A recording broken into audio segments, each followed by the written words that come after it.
Boa noite, pessoal, que foi entrando agora nos últimos minutos. Logo a gente começa, tá?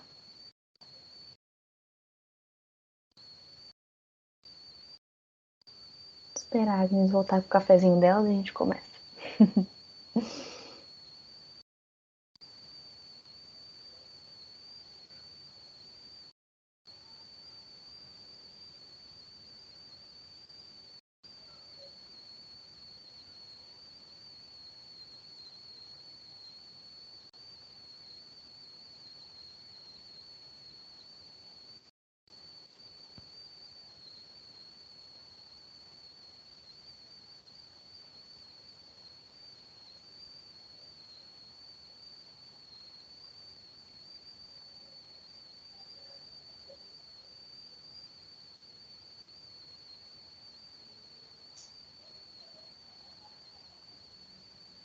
Oi, boa noite. Agora tô por aqui. Tava só no suporte técnico. Boa noite, Oi, Letícia. Tudo bem? Boa noite, Prazer. tudo bom? Prazer. A Agnes voltou. Chegou o cafezinho. Então acho que a gente pode ir começando, né? Pra gente também não atrasar muito o nosso planejamento. Então, prazer a todos aqui presentes. Meu nome é Júlia, sou diretora de secretaria da LAPSIC, a Liga Acadêmica de Psicologia Clínica. Então, para quem não conhece ainda, né, foi fundada em 2021. A gente começou com, primeiro, lives no Instagram, aulas abertas, formamos nossos ligantes. E hoje, então, nessa semana, esses 3 dias, né, tá ocorrendo a nossa primeira jornada acadêmica. E o intuito da Liga, então, desde o início, né, foi construída de estudantes para estudantes. Então, nosso intuito é sempre levar conhecimentos que a gente não tem em sala de aula e conseguir expandir, né, os nossos conhecimentos junto com o interesse que vocês nos trazem. Então, sejam muito bem-vindos à nossa jornada Encontros com a Clínica. Hoje, então, vamos falar sobre a psicologia sistêmica. Ontem já tivemos uma nova linha, né? E amanhã teremos mais um encontro, então, no mesmo horário. E continue acessando nossa página do Instagram, para quem ainda não nos conhece, a gente vai estar sempre divulgando nossas aulas por lá também. E como antes a gente já comentou, mas eu repito, né? É importante que vocês entrem tanto hoje quanto amanhã, quem estiver presente, pelo Unicinos Web para receber a certificação de vocês, como é um evento feito pela Unicinos, só entrando por esse portal para vocês receberem o certificado. Muito obrigada, então, Letícia, por ter aceitado o nosso convite, por estar aqui com a gente hoje, e agradeço também a presença de todos vocês. Perfeito. Posso iniciar então, Júlia? Agradeço, né, o convite. Enfim, um tema tão interessante de poder estar aqui compartilhando com vocês. Se tu permitir, a gente só vai fazer uma apresentação Claro, do teu por favor. currículo, para fazer uma propaganda também da nossa convidada. Se ele está presente, né? Ele pode falar, meu bem. Então, hoje a gente está contando com a presença da psicóloga Letícia Hoffmann, que vai nos conduzir, então, nesse encontro de hoje. Ela é graduada em Psicologia pela UBRA, mestre pela PUC. Além disso, ela é professora do Instituto Brasileiro de Gestão e Negócios e supervisora do Serviço Escola da FTEC. Então, Letícia, seja muito bem-vinda, agora sim. A gente está muito feliz por ter aceitado o nosso convite e estar hoje conosco. Quem tiver dúvida pode ir levantando a mão, né, escrevendo no chat. A princípio, mais para o final, a gente vai tirar as dúvidas, mas podem ficar à vontade que a gente vai lendo para a Letícia, então. Perfeito. Quem quiser abrir a câmera também, a gente agradece. Joia.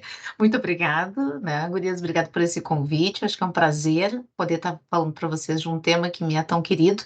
Trabalho com sistêmica há mais de 20 anos e acredito muito nesse trabalho. Vamos ver se eu consigo passar, é um desafio, né, em 2 horas poder passar uma ideia.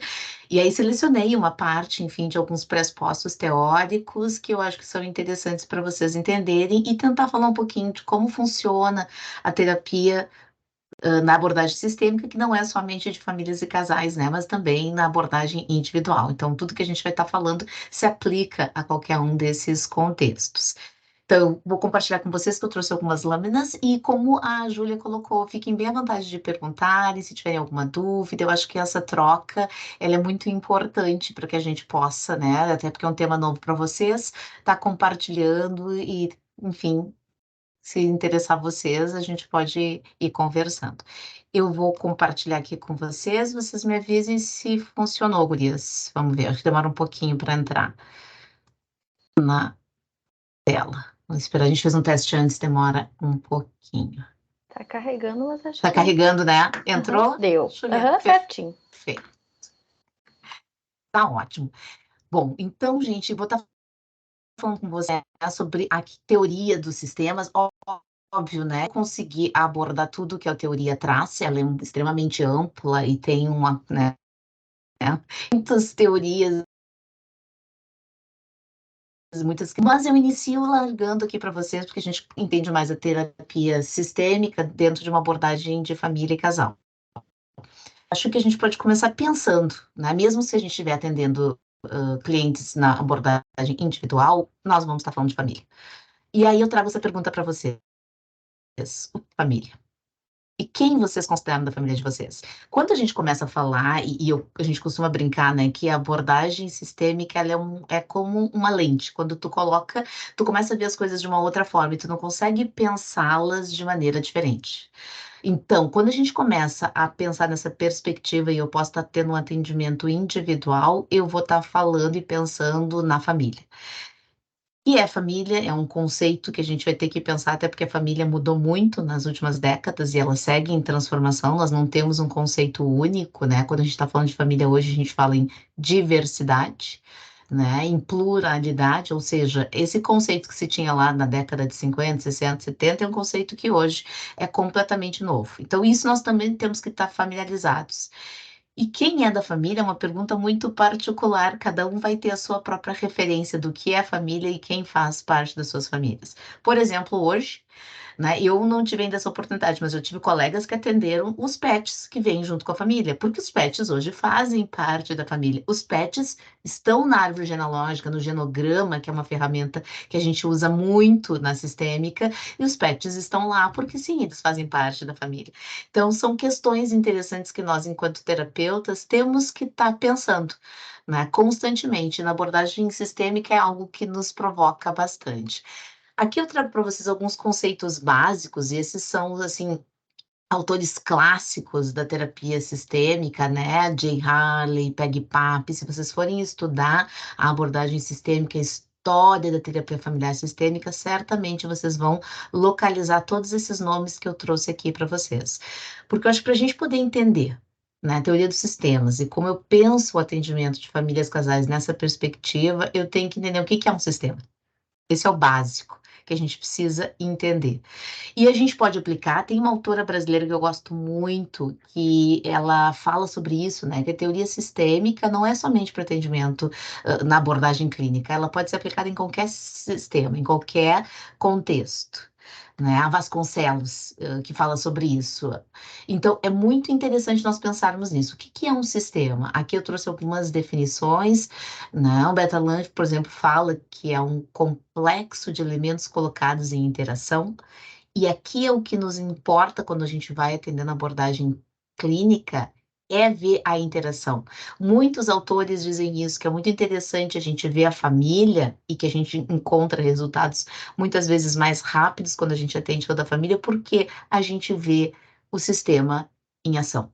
A gente vê as coisas acontecendo como acontecem lá na casa, ou na família, no contexto familiar. Então, é muito interessante para nós, enquanto terapeutas, podermos ver essa questão. Posso dar um exemplo para vocês? Eu atendo muitas famílias com crianças. Gosto muito, sempre gostei muito de trabalhar com crianças. E uma vez, por exemplo, eu estava atendendo uma família durante a pandemia, foi um desafio nós migrarmos para as telas com as crianças juntos e as famílias, vocês imaginem, nessa família, por exemplo, o pai, a mãe, uma menina de 5 e um menino de 7.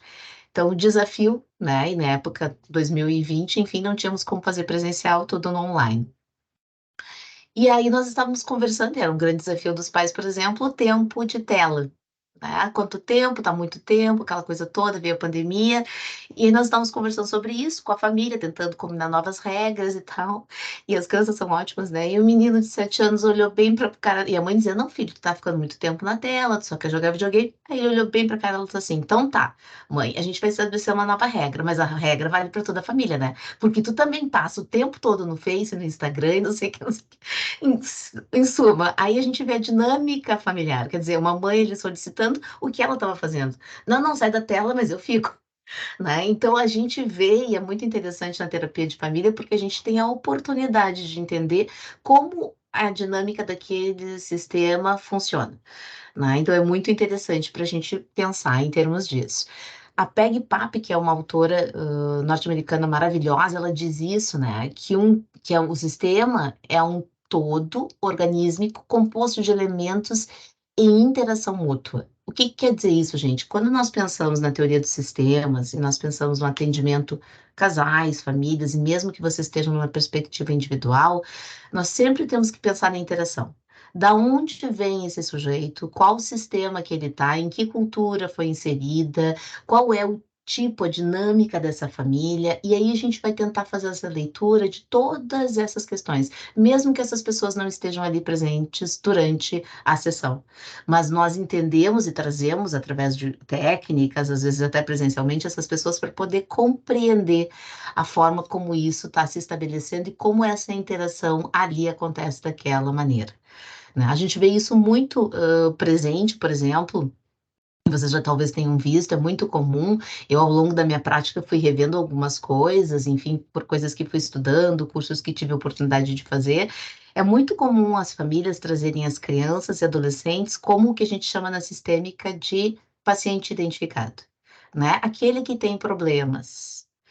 E isso, na realidade, a gente escuta, mas a gente não compra essa ideia.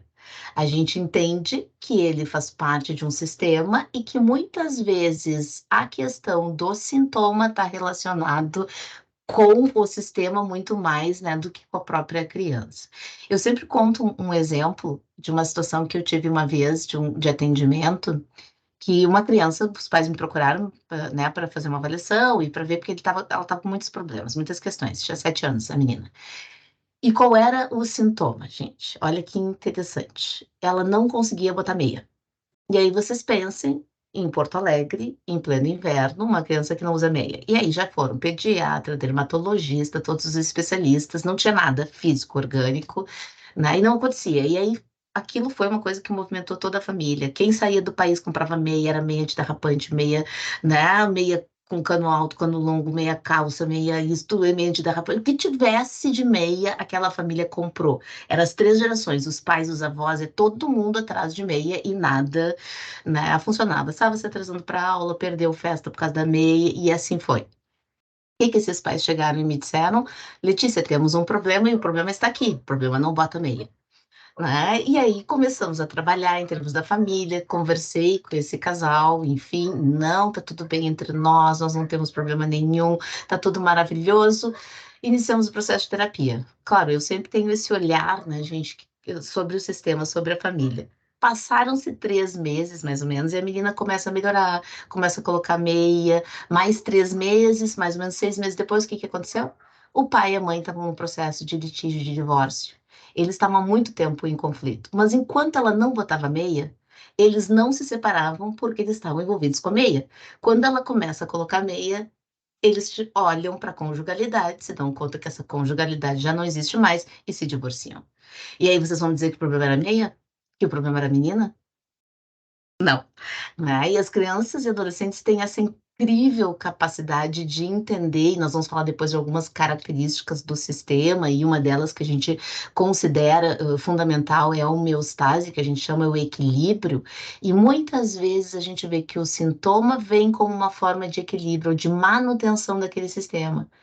E aí vocês vão me perguntar, não, mas Letícia, mesmo que esteja disfuncional, muitas vezes, mesmo que seja disfuncional, mas ele se mantém nesse conceito de equilíbrio, ou seja, ele se mantém funcional ou disfuncional. E é isso que muitas vezes nós vamos ter que avaliar quando a gente olha para esse sistema. E fechando aqui, né, com Jay Harley, que traz o seguinte, o que é o sistema para ele? Elementos interactuantes e interdependentes que respondem um ao outro de uma forma autocorretora. Isso a gente vê muito comumente, né? Por exemplo, na manutenção do sistema. Quantas vezes as crianças ficam no sintoma para manter o sistema? Porque enquanto aqueles pais estão olhando isso, eu atendo muito na clínica, gente. Quantos pais estão olhando para a criança, para o problema da criança ou do adolescente, eles não olham para si, para suas questões, muitas vezes uma conjugalidade que não está bem, ou alguma coisa que tem por ali, e aquilo mantém a homeostase do sistema e parece que está tudo bem. O problema é só aquele que está tendo o sintoma. Então, isso é muitas vezes um desafio, e a gente, com a prática, aprende a olhar para muito além do sintoma. Eu sempre me faço essa pergunta, né? A serviço do quê tem o sintoma? A serviço do que isso está acontecendo? Essa é uma pergunta bastante útil para que a gente possa compreender essas questões. E aí, eu trouxe para vocês algumas ideias aqui para começar a ir pensando, né, e tentar inserir um pouco para vocês do pensamento sistêmico. E claro, nosso área aqui, o que a gente vai estar falando especificamente da clínica e da psicoterapia, mas a gente poderia pensar sobre outros aspectos também. Mas justamente é isso, né? A gente tem que entender que esse sistema está em constante interação, ou seja, essa família, essas pessoas, mesmo que eu esteja atendendo numa perspectiva individual, elas vão estar ali, né, interdependentes umas das outras, e qualquer movimento em uma das partes reflete movimento nas outras. Então é muito comum, talvez vocês já tenham escutado em amigos, pessoas próximas de vocês, queixas assim: ah, mas fulana tá muito diferente, o fulano começou a fazer terapia.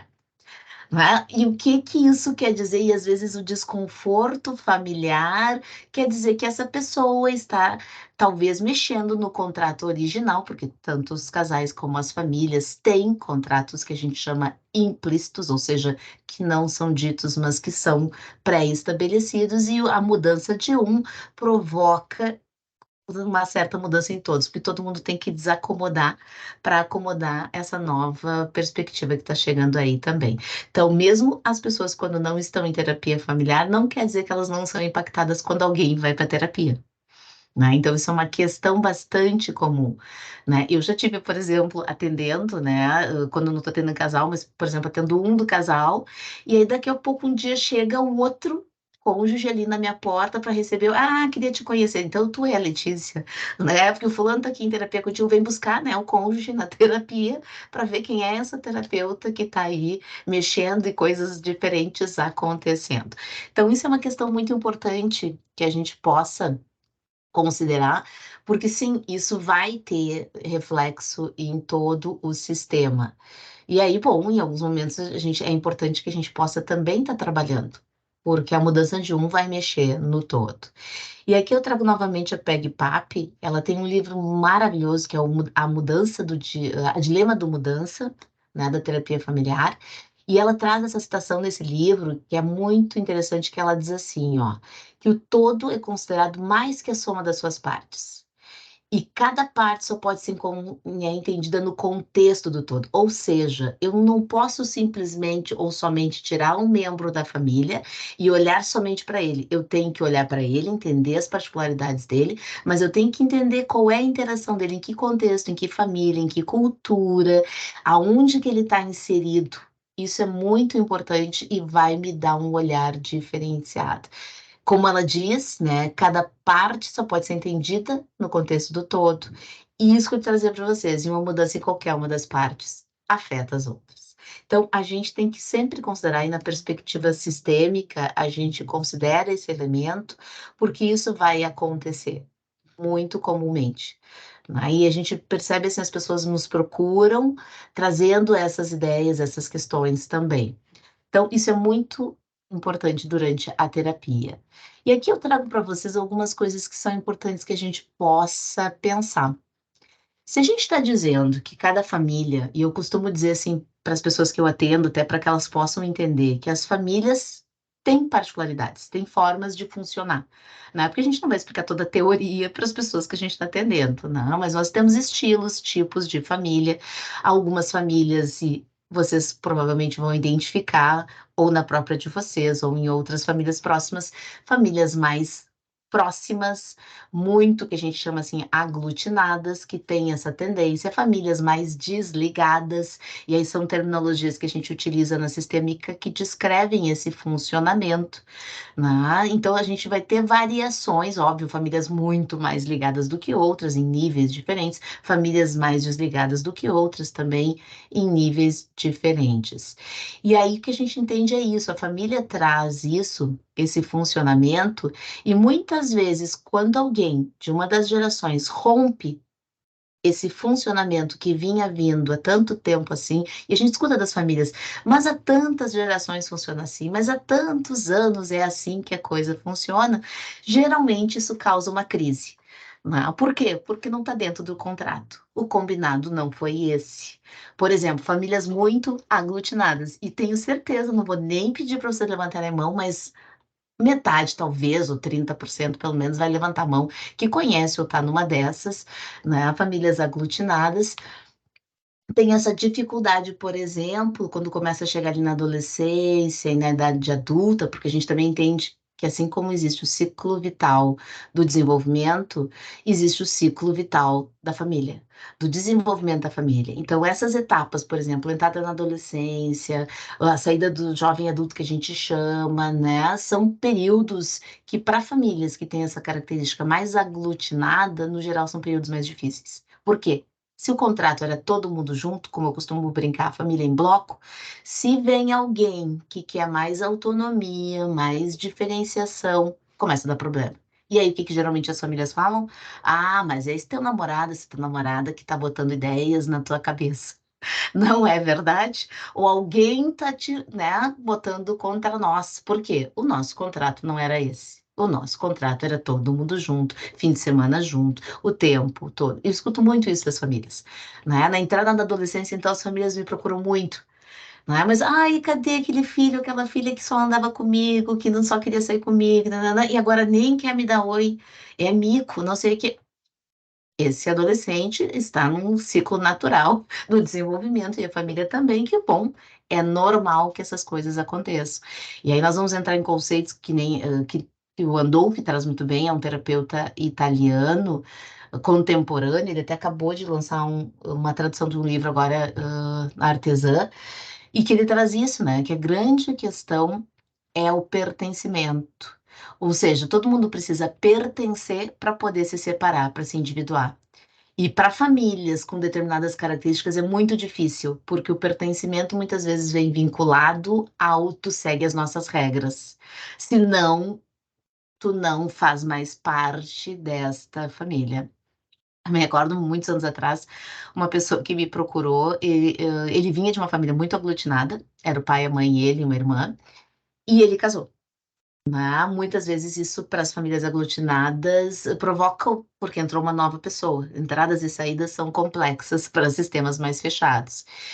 E aí, ok, ele casou, saiu de casa, estava pensando em ter filhos, e aí existia um grupo do WhatsApp da família, era ele, o pai, a mãe e a irmã.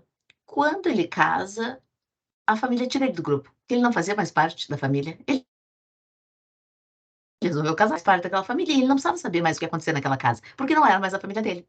Então, toda a comunicação que ali acontecia de médicos, preocupação com os pais que estavam envelhecendo, ele passou a não saber mais, porque ele não fazia mais parte da família. Porque ele casou. Isso é um exemplo de uma família aglutinada, gente, onde o pertencimento acaba sendo, parece um rival da individuação, mas não, eu tenho que sentir que eu pertenço para poder me individuar. Quando ele foi fazer o movimento dele natural, do adulto jovem, da faixa dos, né, ele estava ali quase nos 30, sair de casa, o que que a família fez? Ok, tu até pode ir, mas tu não faz mais parte disso. E ele veio para terapia em muito sofrimento, porque ele me dizia assim, não, Letícia, tá muito difícil não ser mais parte desta minha família, porque, enfim, eu me preocupo, são meus pais, e foi uma das questões que a gente foi muito trabalhando. E quando ele entendeu dessa funcionalidade, foi algo que aliviou muito ele, né? Ele disse, então não sou eu um filho ruim, não, é um funcionamento familiar, é uma característica, é um jeito, né? Então tu pode ficar tranquilo que tu não é um filho ruim, mas é muito sofrimento envolvido até as pessoas poderem se dar conta e entenderem, e claro, eu não estou dizendo que as famílias não sofram também, porque elas também sofrem. Elas sofrem porque gostam, porque amam, porque querem e muitas vezes não conhecem um outro jeito de fazer, né, as coisas de uma forma diferente. E aí entra o que a gente está falando do princípio da circularidade. Tudo isso circula no sistema. Ninguém nunca, por exemplo, precisou dizer: Fulano, tu precisa ficar grudadinho no pai e na mãe. Essas informações circulam de muitas outras maneiras do que o dito. Às vezes até é dito, gente. Vocês vão se apavorar, porque às vezes é dito, né? Em casos mais assim intensos, já ouvi discursos muito claros, pais fazendo contrato com os filhos: tu não vai sair de casa, vai ficar comigo até que eu morra. Sério, gente, já ouvi. Estabelecendo contrato de boca: tu não, os outros podem casar, tu não, tu fica com a mamãe até a mamãe morrer, né? O que é um horror, né? Não é saudável em termos do desenvolvimento. O ciclo vital da família, assim como no ciclo do desenvolvimento bom, as pessoas crescem, se independizam. Na família, é importante que eles cresçam, se separem e formem novos sistemas, além da sua família, que a gente chama família de origem, né? Que é da onde eu venho, pais, enfim. Então, isso é muito importante. E, claro, a gente vai ter que sempre considerar esse contexto histórico contextual. Isso é muito interessante. Eu atendo, por exemplo, casais de diferentes culturas, gente. Isso é tão importante, ou às vezes diferentes países, né? Eu tenho pessoas que eu atendo individualmente, por exemplo, que moram na Europa e namoram pessoas de outros continentes e são brasileiros. O choque cultural é muito significativo. Então, esse contexto histórico, contextual, de que cultura eu vim, de que sociedade, de que época, que geração, tudo isso vai interferir na forma como eu entendo o mundo, as relações e como eu as vivencio. Então, isso é um elemento para nós, enquanto terapeutas, muito importante que a gente possa estar atento. Recordo, assim, e aqui a gente tem algumas, né, origens, assim, prevalentes, mas, por exemplo, recordo uma vez uma família que eu atendi de Portugal, e as famílias portuguesas, pelo menos aqui, tem algumas coisas. Essa família, por exemplo, tinha coisas muito rígidas, assim, de como tinha que ser as coisas, os preceitos e tal.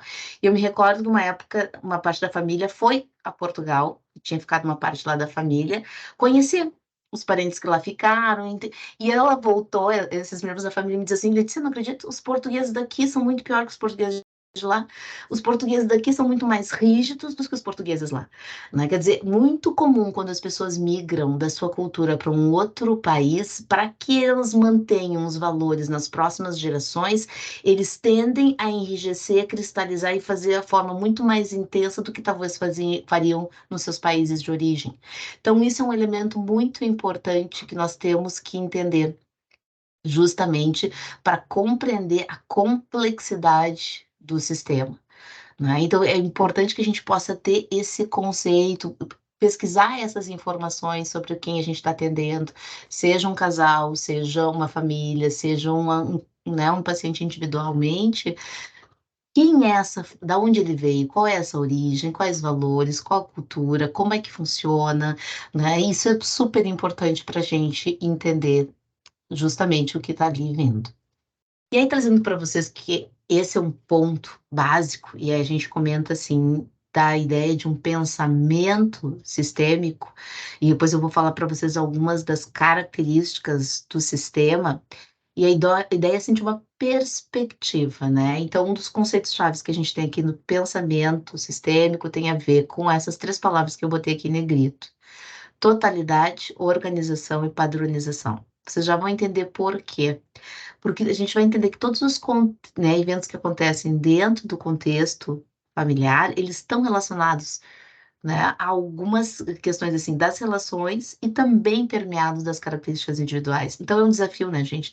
Eu tenho que entender cada um, por exemplo, se eu tenho uma família de 5, 6, 7 pessoas, eu tenho que entender cada um nas suas particularidades, mas eu tenho que entender a conexão e as relações que cada um estabelece entre si, e não só naquela geração, mas isso a sistêmica preconiza, e eu tenho que entender pelo menos 3 gerações.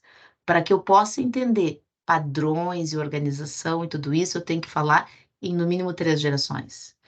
Nós temos diversas técnicas que a gente usa, e uma delas, talvez vocês já tenham escutado falar, é o genograma, né? O genotograma. E coloquialmente as pessoas entendem como a árvore genealógica das famílias. Por que que essa é uma técnica tão utilizada? Porque eu tenho que buscar, e aí a regra é essa, pelo menos 3 gerações, se eu puder chegar a 4 ou 5, melhor ainda, eu vou poder entender quais são os padrões, quais são as regras, que crenças essa família carrega, que segredos muitas vezes aparecem, questões assim, e as famílias são ótimas, né? Esses dias mesmo eu estava fazendo um genograma de um casal, e aí eles começaram a dizer assim, Letícia, desse lado aqui tem um segredo, né? Tem alguma coisa meio estranha que ninguém fala, né? Ou às vezes tu vai falar com a família, deles começam a sussurrar, pois ele é adotado, né? Ou seja, é um segredo. Muitas vezes o segredo todo mundo sabe, mas ninguém fala que aquilo é um segredo.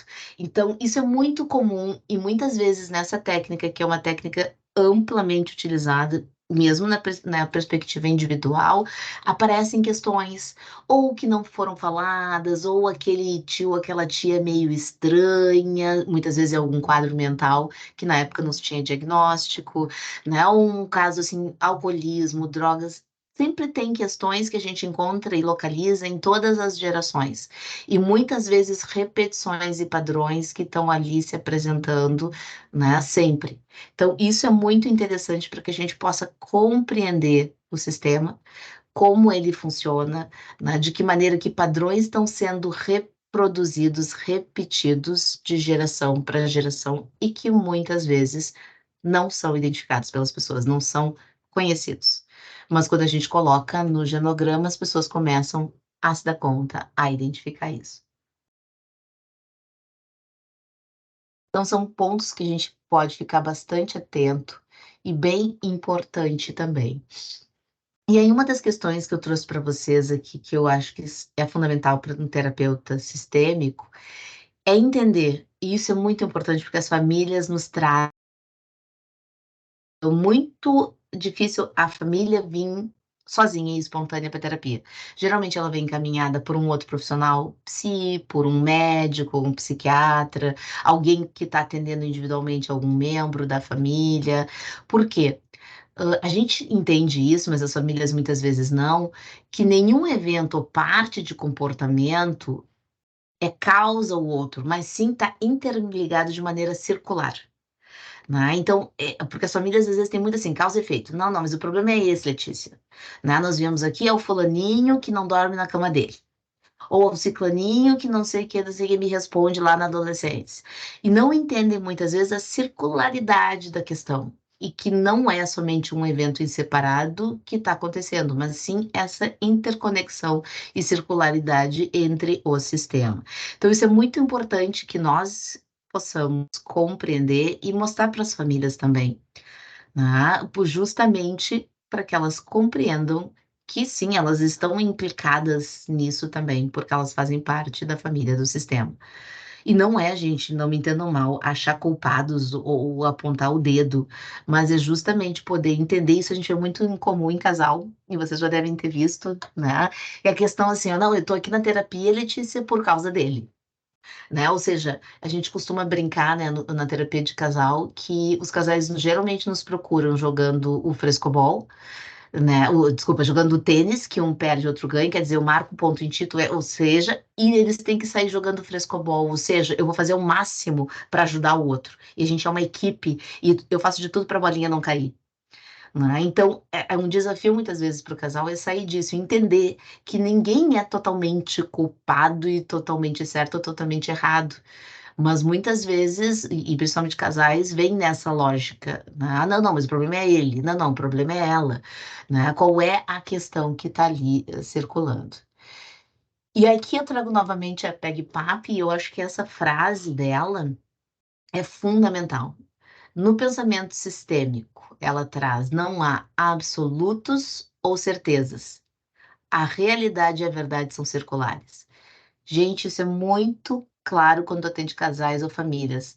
Tu pode ter 5 pessoas, às vezes tu escuta 5 histórias diferentes da mesma situação, porque cada um tem a sua verdade, tem a sua realidade. E ninguém está totalmente certo e ninguém está totalmente errado. Ah, mas é isso, é a gente poder compreender a percepção de cada um, validando e compreendendo como essa inter-relação, essa interconexão se dá, para que a gente possa efetivamente trabalhar com essas famílias e buscar novas formas de interação que estejam mais, né, que sejam mais positivas frente a isso. Então, isso é muito importante e é um desafio muitas vezes quando a gente atende uma perspectiva individual, e eu sempre comento isso com os meus estagiários, né? E volta e meia eles trazem essa questão que, ok, não é que as pessoas estejam mentindo, mas as pessoas trazem a sua percepção da história. Quantas vezes me aconteceu, atendendo individualmente, né, de ter assim, e eu chamo muito os pais, independente da faixa etária, eu chamo pais de jovens adultos, não vejo problema, e é riquíssimo isso. E aí tu tem uma visão, uma ideia, e chegam os pais lá e é completamente diferente do que tu estava ali esperando, do que a pessoa te descreveu. E porque ela te mentiu? Não, ela não mentiu. É a percepção dela, é a forma como ela interpretou aquela situação, aquele evento, aquela questão. Mas para nós terapeutas é importante para que a gente possa ter essa ideia. Até porque a gente está falando de relações. Relações são complexas. São desafios constantes que nós vamos estar trabalhando. Então, é importante que nós possamos ter isso em mente quando atendemos, né, tanto famílias, casais ou, né, individualmente, essa fala que a Peggy Pape traz. E aqui eu trago para vocês, e eu acho, eu falei no início para vocês a questão da família, da gente poder entender o como a família se encontra hoje, e essa família é uma família muito diferente de 1, 2, 3 décadas atrás, né? Mas a gente tem que entender o que é a família. E aí o Maurício Sandolfi, esse terapeuta que eu falo para vocês, que tem esse livro, depois posso passar para as gurias as referências se vocês tiverem interesse, que foi um livro traduzido em 2018 para português, que é muito interessante e que ele fala de como se dá essas questões. E ele diz isso, que a história da família, acho que essa definição é fantástica, é uma trama complexa de histórias individuais, vínculos intergeracionais, ou seja, aquilo que a gente falava que vem de 3, 4, não sabe, sabemos quantas gerações, né? E experiências compartilhadas que se segue durante um período de tempo, que como, né, a gente diz, não apenas a passagem do tempo que define a evolução, mas também a sucessão de gerações. Isso é muito importante. É a mesma coisa, sempre faço paralelo, né? A gente, para entender como nós estamos hoje, em termos, né, vamos pegar aqui nosso país, a nossa história, a gente tem que olhar para toda a trajetória e a história nos ajuda. Na família não é diferente. Para a gente entender como aquele sujeito está naquele momento, a gente tem que olhar para a história familiar e entender todas essas experiências, vínculos, essas crenças, padrões transgeracionais que a gente fala, né, que são questões passadas de geração para geração e muitas vezes, na grande maioria, não ditas, são questões que são passadas de outras maneiras, e é o que a gente traz também. O não dito é muito forte, né, gente? Além do discurso, quantas outras coisas de comportamentos, de dados a gente traz. E quando a gente atende muitas pessoas, é bem comum trazer isso, né? Não, minha mãe, meu pai nunca me disse nada, mas eu percebia no olhar, eu percebia em tal coisa. Quer dizer, quantas mensagens vão passadas para nós muito além do discurso, da fala. Então, tudo isso para nós terapeutas sistêmicos é muito importante. O não dito, o que vem, né, nessa história, várias outras questões são fundamentais para que a gente possa compreender, né, a história dessa família. E aí, trazendo um pouquinho disso da teoria dos sistemas, aí eu trago uma pergunta para vocês, até porque eu acho que a gente tem muito ainda para evoluir, né? Das pessoas entenderem o que é terapia de família, né? As pessoas têm ainda preconceitos, né, sobre o que é terapia e muitos preconceitos sobre terapia familiar. A gente costuma brincar, né? A terapia de casal. Eu tenho visto uma mudança pós-pandemia. Gente, esse ano em especial, o ano passado já bastante, eu nunca recebi tantos casais para atendimento como nos últimos 2 anos. Eu acho que a pandemia acelerou uma série de processos, vocês devem ter acompanhado. Muitas pessoas se separaram na pandemia, né? Então não foi à toa, acho que todo esse contexto provocou isso. Mas as pessoas ainda pouco conhecem leigamente a terapia familiar, em que momento se vai para terapia, quando busca, ainda a gente encontra muito mais busca pela terapia individual, né? E aí a gente percebe, por exemplo, eu gosto muito do Maurício Sandolfi, que traz ele tem uma abordagem que ele criou da terapia multigeracional, e ele diz, por exemplo, que a gente tem muitos terapeutas de criança e adolescente e poucos terapeutas familiares. Ou seja, problema de criança e de adolescente é problema de família. Não tem como atender sem ter essa perspectiva familiar, né? E eu concordo, não sei o que vocês pensam, mas eu, na minha prática, cada vez tenho mais convicção disso. Então, acho que também cabe a nós trazermos essa ideia da terapia familiar, até porque a terapia familiar, ela muitas vezes trabalha questões de prevenção. Ela se mostra, no geral, mais efetiva, mais rápida nas suas intervenções, e muitas vezes, quando a gente está falando de criança, adolescente e vários outros quadros, a gente está falando em termos preventivos, de saúde mental também. Então, acho que é muito importante que nós da área possamos compreender e possamos, né, trazer esse elemento que é tão importante da terapia familiar. E aí a ideia do que é, né, gente? Porque isso, e eu vejo às vezes quando converso com meus estagiários, enfim, as pessoas ficam muito temerosas, tá? Mas como assim, Letícia? Já é difícil dar conta de uma pessoa. Como é que eu vou dar conta de 4, 5, 6, 7 pessoas ao mesmo tempo, né? Que é a proposta da terapia de família. E sim, mas por isso, né, gente, que existe uma especialização, que vocês vão ser preparados para isso. Aqui no Rio Grande do Sul, ela tem em média 2 anos. Fora do país, gente, por exemplo, na Itália, antes de poder ser terapeutas, as pessoas têm que fazer uma formação. A formação de terapia de família, hoje, lá, se não me engano, é de 4 anos. E só após 4 anos, tu já está graduado, e mais 4 anos de especialização, te é permitido atender famílias. Para a gente ver a complexidade disso, mas claro que é possível, né? Então, e claro, nessa perspectiva existem outras formas e outras perspectivas, mas justamente como traz a PEG PAP, a ideia aqui da terapia familiar é justamente isso, é um terapeuta que vai estar atento, né, e entendendo como o comportamento de um está interligado ao comportamento do outro, e muitas vezes, e é esse conceito que eu falo para vocês, da homeostase, muitas vezes essa interação que acontece dentro do sistema é para preservar o equilíbrio. E, de novo, quando a gente fala em equilíbrio, não necessariamente ele é positivo. Ele pode estar sendo extremamente disfuncional, tá? Mas é uma forma de manutenção ao sistema. Por quê? E aí, lembrem que eu falei para vocês das famílias aglutinadas? Uma ameaça muito comumente que elas entendem é o crescimento dos filhos, a saída de casa. Porque até então a homeostase era todo mundo junto, família em bloco, lembram, né? Quando começa a ver esses movimentos, muitas vezes, não são todas, depende da intensidade também da aglutinação, vão perceber isso como um movimento de ameaça ao sistema. E o que que eles vão tentar fazer? Manter a homeostase. O que que é manter a homeostase? Tentar manter os filhos grudados aqui. Então, o filho começa a namorar, ou a filha, ou enfim, começa, não, não, mas agora não, porque hoje é um programa de família. Não, não, mas não vem porque eu preciso, ou casa, não, mas volta para casa porque eu preciso. Eu já vi gente de família aglutinada assim, ó.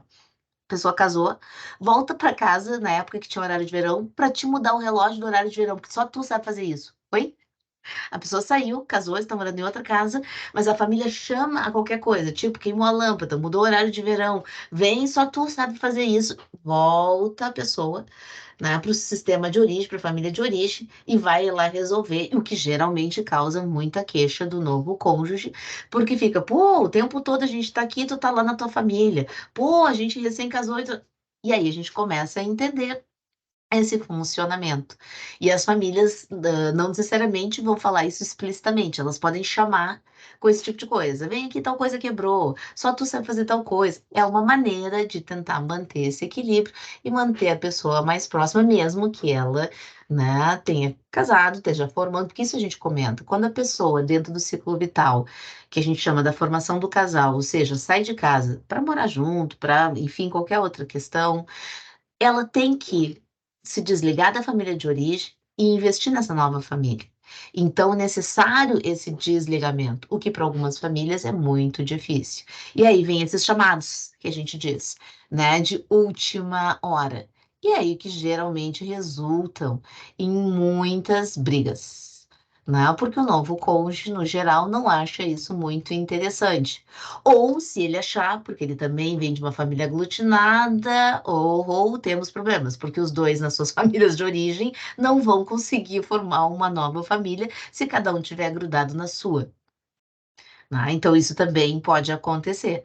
E aí, muito provavelmente, nós possamos, ao longo do tempo, ter alguma dificuldade aí em relação a isso também. Um outro pressuposto importante é que a gente entende que ninguém é possuidor de um controle unilateral. As coisas são interligadas, gente. As relações, eu costumo brincar assim, não é uma via de mão única, é uma via de mão dupla, não é? Porque é muito comum a coisa que eu falei para vocês, do apontar o dedo, não, porque a culpa é do fulano, ou porque tu faz tal coisa, mas ninguém olha a sua parte, mas o que do meu comportamento reforça, mantém, isso também.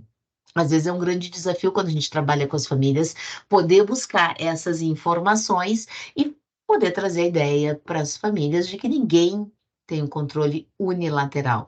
Nós estamos aqui partindo de uma visão circular, sistêmica, onde tudo está interligado.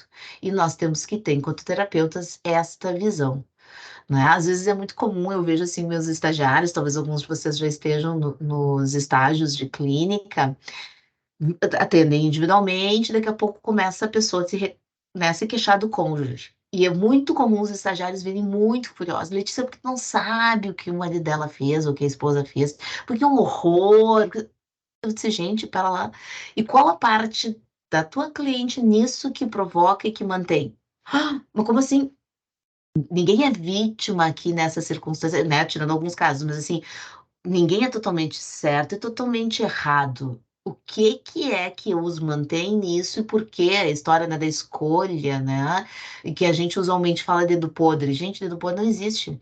Por que que as pessoas se escolhem e se mantêm nas relações? A sistêmica vai nos explicar isso com maestria. É olhar para as famílias de origem e a gente descobre o porquê que as pessoas se escolhem e se mantêm. O genograma, no geral, nos traz uma bela ideia do porquê que aquele casal se uniu e por que ele se mantém junto. Por aí nós vamos entender, olhando para as famílias, nós vamos compreender muito bem. Me lembro uma vez uma família que eu atendi, que era uma família muito querida. E ela era brasileira e ele era de um outro país aqui da América Latina. E eles se conheceram na época, faz muitos anos atrás, na época da ditadura, e acabou que ele fugiu do país dele e veio para cá, eles se conheceram, começaram a namorar e casaram. E ela me dizia assim: Letícia, o meu maior erro foi ter casado sem conhecer a família dele. Né? Porque sim, como eles se conheceram aqui no Brasil, ele estava longe, não podia voltar para casa por causa da ditadura, porque ele estava sendo perseguido, toda aquela questão. Eles acabaram se casando e só após o casamento é que eles foram para o país de origem dele, né? E eu me lembro assim, ela não era da área, gente, mas ela dizia assim: meu maior erro foi ter casado sem conhecer a família do fulano. Por quê? E essa pessoa entendeu. A família nos traz uma informação muito importante, né? Da onde essa pessoa vem, quais experiências ela teve, que cultura, a gente está falando de uma outra cultura, ele não era brasileiro, tem as questões culturais, né? Uma outra língua. Esses dias eu estava atendendo uma pessoa que está morando fora do país. E ela está se relacionando com uma pessoa que é da Turquia, mas eles estão morando na Europa. Olha a confusão, gente. E aí ela me dizendo a coisa assim da língua. Ela disse assim: Letícia, a gente se atrapalha na língua, porque eu falo uma coisa e ele entende outra, porque a gente fala inglês. Ele não entende português, ele não entende turco, e aí dá um problemão. Porque aí nas traduções não fecha. Né? Então, difícil, porque a linguagem é uma linguagem diferente, e nenhum dos dois está falando essa língua de origem. E aí é o que ela diz, o que mais dá é erro de tradução, é equívoco na linguagem, porque eles vêm de realidades, culturas muito, muito, muito diferentes. Eu tô falando que vocês devem imaginar, né, gente? Turco, né, é uma outra, muito diferente da nossa cultura. Então, também isso vai ser um elemento muito importante para que a gente possa compreender. E vocês vejam, a gente está falando de casos que eu atendo individualmente. E, de novo, as famílias estão o tempo todo permeando a cultura, a família, né? E todas essas questões que fazem parte. E é bem importante da abordagem sistêmica a gente entende isso nessa perspectiva. Mesmo que eu não vá atender aquela pessoa, eu procuro entender qual é a origem, qual é a cultura, qual é o elemento ali que está trazendo, por que que eles estão brigando tanto. Bom, tem essas questões também. Então, no pensamento sistêmico, eu tenho que ter essa ideia da circularidade, né, de todos esses elementos que vão estar ali presentes, mesmo que eu não esteja entendendo aquela pessoa, mas que ela vai estar presente de alguma medida, de alguma maneira. Então, isso é muito importante, essa perspectiva que a gente tem que ter sempre em mente na terapia sistêmica.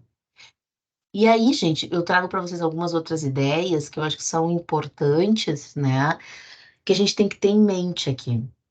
A questão do controle, a gente fala assim num circuito organizado. Por quê? Essa família, por mais que ela seja disfuncional, e muitas vezes nos procuram, e elas já estão assim há 2, 3, 4 gerações, gente. Ou seja, tem uma organização que a mantém enquanto sistema. Né? Nos cabe a entender quais os níveis, né, de funcionalidade, saúde ou não que estão ali presentes. Mas nós temos que entender que é um circuito organizado e que funciona de alguma medida. Né? E aí sim a gente vai ter que poder entender, e aquilo que eu disse para vocês, que a gente olha para a individualidade, né? Mas eu entendo que, mesmo assim, ó, que os membros do grupo não são vistos como possuidores de características inatas, mas sim eles vão manifestando comportamentos em relação ao comportamento dos outros. Ou seja, a questão da interação. Quantas coisas vão acontecendo neste movimento do sistema, nessa questão que a família está ali passando. E aqui eu trago para vocês algumas coisas que a gente tem sempre muito claro enquanto terapeutas sistêmicos, que não há rótulos, a gente procura, porque as famílias chegam, né? As famílias, os casais. Ah, Letícia, esse aqui é o problema. Ovelha negra, quem nunca ouviu? Todo mundo tem na sua família alguém que é considerado ovelha negra, né? O que que é a ovelha negra muitas vezes? Para nós que chega o paciente identificado, aquele que tem problemas. E eu me lembro de muitas famílias, estou me lembrando dessa família que eu comentei com vocês, que ele veio da América Latina, da ditadura e tal. E a família da mãe tinha uma pessoa que é considerada a ovelha negra da família, assim, aquela pessoa que ninguém quer ver, assim, ó, há gerações é odiada. E aí uma das filhas era comparada com essa pessoa. Pior ofensa possível. Porque tu tá ficando igual, sendo que eles já tinham rompido há 20 anos com essa pessoa, tá? A filha não conhecia essa pessoa. Porque ela não conviveu com essa tia, porque eles já tinham brigado há mais de 20 anos e ela na época tinha 20. Né? E eles diziam assim, pior ofensa possível. Tu é igual a fulana, tua tia, né? Como se fosse assim, a coisa de DNA genético, né? Ela nunca tinha nem visto tia, mas ela era igual a essa tia. Então, a gente tem que ter muito cuidado com esses rótulos. E aí, o que a gente costuma dizer, porque as famílias trazem muito assim, fulano é assim. E aí a gente costuma substituir pelo verbo fulano está assim. Porque se eu digo que ele é assim, eu tenho muito pouca possibilidade de intervenção e de trabalho. Mas eu tenho que mostrar para ele por que que o fulano ser assim é importante para aquele sistema. O que que está mantendo naquele sistema. E aí nós temos que poder trocar e trabalhar com a família a ideia do estar. Estar, por exemplo, ele não é deprimido, ele está deprimido. Né? Isso muda completamente a perspectiva. Né? E a possibilidade de mudança fica muito mais, né, possível ali, aparece realmente. Então, isso é uma coisa que a gente trabalha muito com as famílias, mudar do ser para o estar. Isso é um elemento importantíssimo. E o nosso foco, muito, gente, vai ser nos vínculos, né? Não adianta eu entender pessoas isoladamente, mesmo que eu atenda, e eu posso atender individualmente numa perspectiva sistêmica, tá? Até tem um livro muito bom do Leigh Boscoli, que fala sobre isso, a terapia individual sistêmica. Eu posso sim atender nessa perspectiva, mas eu tenho que entender esses vínculos, quem são essas pessoas, quem é essa família e de que maneira, né, isso ali funciona na constituição daquele sujeito hoje. Então, é fundamental que eu possa olhar para isso e não olhar para a pessoa individualmente, mesmo quando eu não consigo acessar outros membros da família. Se eu puder acessar, muitas vezes vai ser muito útil, mas mesmo que eu não possa, eu posso trazê-los de outra maneira, maneiras através do genograma, através, né, enfim, de fotos. Existem várias técnicas que a gente utiliza na sistêmica para trazer as pessoas a partir de alguma dessas técnicas, mas isso é fundamental para que a gente possa compreender, né? E dentro dessa perspectiva, eu trago a citação aqui desse autor, que diz assim, ó, o que importa é o espaço que há entre o eu e o tu. O que importa é o relacionamento. A árvore não é um amontoado de folhas, o carro não é uma coleção de peças, e a família não é um grupo de pessoas, mas elementos que estão relacionados de uma forma e só funcionam dessa forma. Por isso, tantas vezes a gente identifica, né, quando esse paciente identificado, por exemplo, vem para terapia e começa a melhorar, o que no geral a família faz? Quando é criança e adolescente, principalmente, tira da terapia. Por quê? Porque a família, mesmo que tenha um discurso que quer a mudança, muitas vezes não está preparada para isso. E eu já escutei, gente, tive casos assim, muitos ao longo da minha prática clínica, muito comum, mais do que a gente imagina, por exemplo, as crianças dormindo com os pais, né? E uma vez eu recebi um caso, muitos anos atrás, por isso compartilho com vocês, quase 20 anos atrás, e a menina pediu para vir para terapia, coisa mais querida, uma menina de 7 anos que pediu muito para os pais, que ela precisava muito ir para terapia. E aí ela vem com uma ansiedade de separação altíssima, ela não conseguia ir no banheiro sozinha, então ela tinha que estar com alguém junto, a porta aberta, então dormir nem pensar, ela absolutamente não conseguia. Os pais já tinham tentado de tudo, castigo, dar presentes, prometer coisas, o que vocês imaginarem, bater, nada funcionava. Ela efetivamente não conseguia. E aí um discurso dos pais, muito assim, redondinho, queremos que ela saia da nossa cama, estamos perdendo nossa intimidade na conjugalidade, tudo muito assim, né? E foi. E um belo dia eu resolvi, e eu faço isso às vezes, fiz entrevistas separadas com o pai e com a mãe. E o pai no mesmo discurso. Quero muito, nananã, retomar a conjugalidade com a minha esposa. Nananã. E aí ela vem e me conta. Letícia, eu vou te dizer a verdade. Eu não quero mais esse casamento. Eu não quero mais esse relacionamento. Só que assim, eu preciso, eu dependo financeiramente dele e eu não quero sair dessa relação. Mas se a fulana estiver dormindo com a gente, eu não preciso, né? Tá nesse relacionamento, então pra mim tá ótimo. E claro que eles tiraram a menina da terapia, né? A família foi embora da terapia. Por quê? Né? A menina estava ali funcionando a serviço da manutenção daquela conjugalidade que por um dos membros, né, do casal já não a queria mais.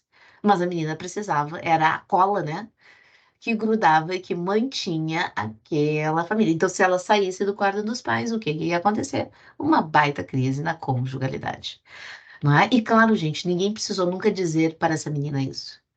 Ela, de alguma forma, e as crianças e adolescentes captam muito bem, entendeu essa questão. Eu já escutei de inúmeros pais, vocês não têm noção, né, dessa questão, por exemplo, uma vez eu recebi uma família, até os pais eram separados, e isso é interessante, a gente pode atender na perspectiva familiar mesmo com pais separados, tá? Eu atendo. E o pai veio trazer essa menina de 7 anos, porque ela usava bico, mamadeira e dormia com a mãe. E na casa do pai, ela não usava bico, nem mamadeira, nem dormia com o pai. Então, não era que a menina precisasse disso, né? E eu escutei isso da mãe. Mas, Letícia, qual é o problema? Eu usei bico, tomei mamadeira e dormi com meus pais até os 15. Por que que a fulana não pode? Né? Então, como nós vamos trabalhar com um sistema que entende e normalizou uma situação que absolutamente, segundo médicos, fonoaudiólogos, pediatras, enfim, dentistas, não pode ser feito. Né? E o que eu disse para ela, e que funcionou, gente, incrivelmente, eu disse assim, fulana, Nossa, tu é uma sortuda. A grande maioria das pessoas não se sai tão bem quanto tu passando por essa situação em termos de desenvolvimento. Mas ok, vamos ver se tu quer testar com a fulaninha, a gente testa. Mas, né, em um mês ela tirou o bico com madeira, né? Então, assim, porque a necessidade era dela, não era da filha, em absoluto. Mas é isso que a gente tem que olhar. Se eu olho só para aquela criança e olho, ai que horror, ela não tirou o bico, a madeira, nanã, e não olho para essa mãe e não escuto essa história, eu vou estar perdendo uma parte muito importante. E aí não adianta também eu vir trabalhar com a criança para tirar se a mãe não autoriza. Porque eu já vi isso muitas vezes, gente. Eu já ouvi de mãe dizendo que não ia tirar do filho a fralda de 4 anos porque a mãe ia ficar traumatizada, né? Quer dizer, não, 4 anos em termos de desenvolvimento, a gente está no limite para tirar as fraldas, não tem mais como, nenhuma escola aceita nessa idade usando fraldas. Então, mas aí a gente vê que o problema muitas vezes não é da criança ou do adolescente, mas sim dos pais que não dá conta disso. E aqui eu trago para vocês, nós para podermos pensar em algumas características da família à luz da teoria, né, sistêmica, e eu acho que isso pode ajudar vocês a compreenderem um pouco como a gente trabalha em termos da abordagem sistêmica. E são coisas assim, quando eu recebo uma família ou um casal, mesmo, né, uma pessoa no atendimento individual, é o que eu inicio pensando e entendendo das características daquele sistema. Claro, como eu mencionei para vocês, eu tenho algumas técnicas que vão me permitir o geneograma e várias outras, né, que vão me permitir acessando esses elementos. Eu não consigo descobrir tudo isso de cara, né, gente? Não é mágico. Mas vão me dando notícias e informações importantes a partir disso, da luz da teoria sistêmica, como aquela família funciona. Então, essas características do sistema nos ajudam a compreender. O primeiro delas é o que a literatura menciona, que a família é uma complexidade organizada. O que que quer dizer isso, tá? Mesmo que a gente olhe, e eu vejo isso muito, os estagiários mesmo trazem assim, nossa, como eles estão juntos, esse casal. Nossa, como tal coisa acontece. Parece caótico pra gente que olha, mas funciona. E as pessoas se mantêm décadas. É o que a gente chama de uma caoticidade organizada. Já atendi casais assim, mais de 40 anos casados, e que tu olha assim, como? E as pessoas estão juntas e vão permanecer juntas nesse caos. É impressionante a capacidade de adaptação para o caos da humanidade. Então, é isso que nós temos que entender, porque há uma ordem ali, uma organização, mesmo que me pareça tão caótico, né? Então, isso é importante que a gente possa compreender, até porque a nossa tendência, e nós somos humanos, fazemos, é julgar. Ai, que horror, né? E, gente, não me cabe, a não ser, óbvio, que tem alguma questão de violência, de risco, mas assim, se não, são escolhas. Pode ser que não seja a minha escolha, Letícia, enquanto pessoa, mas, ok, talvez seja a escolha do fulano, do ciclano. Então é importante que a gente possa compreender isso também. A segunda característica, e é muito importante que vocês entendam esse conceito, a gente entende que a família é um sistema semiaberto ou aberto. Por quê, gente? Por que que a família não pode ser um sistema fechado? Porque nós estamos inseridos numa sociedade, numa cultura. Então é impossível que a gente não receba algum nível de influência disso. Algumas famílias mais do que outras, algumas famílias são mais resistentes a isso do que outras, mas todos nós somos né, um sistema aberto ou semiaberto, ou seja, ele dá informações e ele recebe informações. Trocas, né, principalmente com o ambiente social e cultural que a gente está inserido. Então, é impossível. Por exemplo, quando as crianças vão para a escola, o exemplo clássico disso, chega em casa falando tal coisa. Aqui na casa do fulano se faz isso, se fala isso. Ali está claro para as famílias que é um sistema semiaberto ou aberto. Ou seja, por mais que eu tenha tentado, e eu escuto muito isso dos pais, né, por exemplo, estava atendendo uma família semana passada que está com um problema, a filha de 7 anos, a best dela, né, a best adora TikTok e só vê, né, coisas no TikTok que a família não entende que é apropriado, e realmente não é apropriado para 7 anos. Mas eu trabalhei com eles, gente, ela tá na escola, a best dela vê isso, fala com ela, nós vamos ter que trabalhar esse conteúdo. Vocês não tem como barrar esse conteúdo. Tá bem que vocês em casa não liberem o TikTok e vocês fiquem atentos ao conteúdo que ela tá vendo, porque ela só tem 7 anos. Mas é impossível, na escola, ela vai, com a Best, ela vai falar sobre isso, porque é o assunto delas. E ok, vamos ter que trabalhar com isso, porque nós estamos inseridos num contexto social, mesmo que nós daqui a pouco não compartilhemos assim exatamente desses níveis de informação, mas isso faz parte. E algumas famílias têm muita dificuldade de lidar com isso, né? Não querem, tentam barrar, e não é possível, é impossível. A família nunca vai ser um sistema totalmente fechado. Alguma coisa vai sempre aparecer de influência também. Além disso, seguindo nas características, isso é super importante, né? A família possui limites. O que quer dizer isso? Semipermeável. A gente vai selecionar o que entra e o que sai, né? Quer dizer, quais são os valores dessa família, como entende. Tipo essa família que eu tô falando para vocês. Bom, até ok, sabemos que existe TikTok. Aqui em casa, não. Aquela clássica que você já deve ter escutado, né? Tu não é filho do fulano. Aqui em casa a regra é essa. Né? Porque a família tá ali tentando selecionar o que para ela faz sentido, o que não faz, o que ela vai adotar, o que não vai. Né? E aí aquela história que a gente vai, todo mundo tem, mas tu não é filho de todo mundo, né? Que a gente odiava quando nossos pais diziam, e que tem a ver com isso, é as famílias tentando selecionar o que elas querem ou não a partir das perspectivas do que elas compreendem como mais adequado ou não. Então, isso é muito importante, é uma característica do sistema inerente.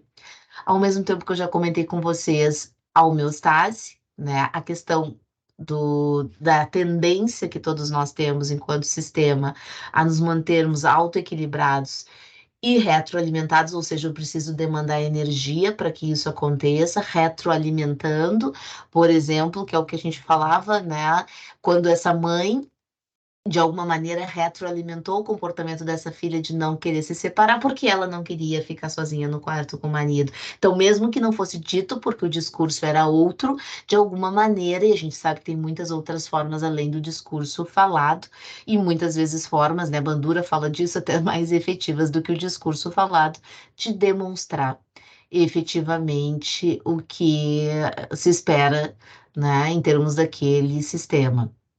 Então, isso é muito importante a gente entender o conceito de homeostase.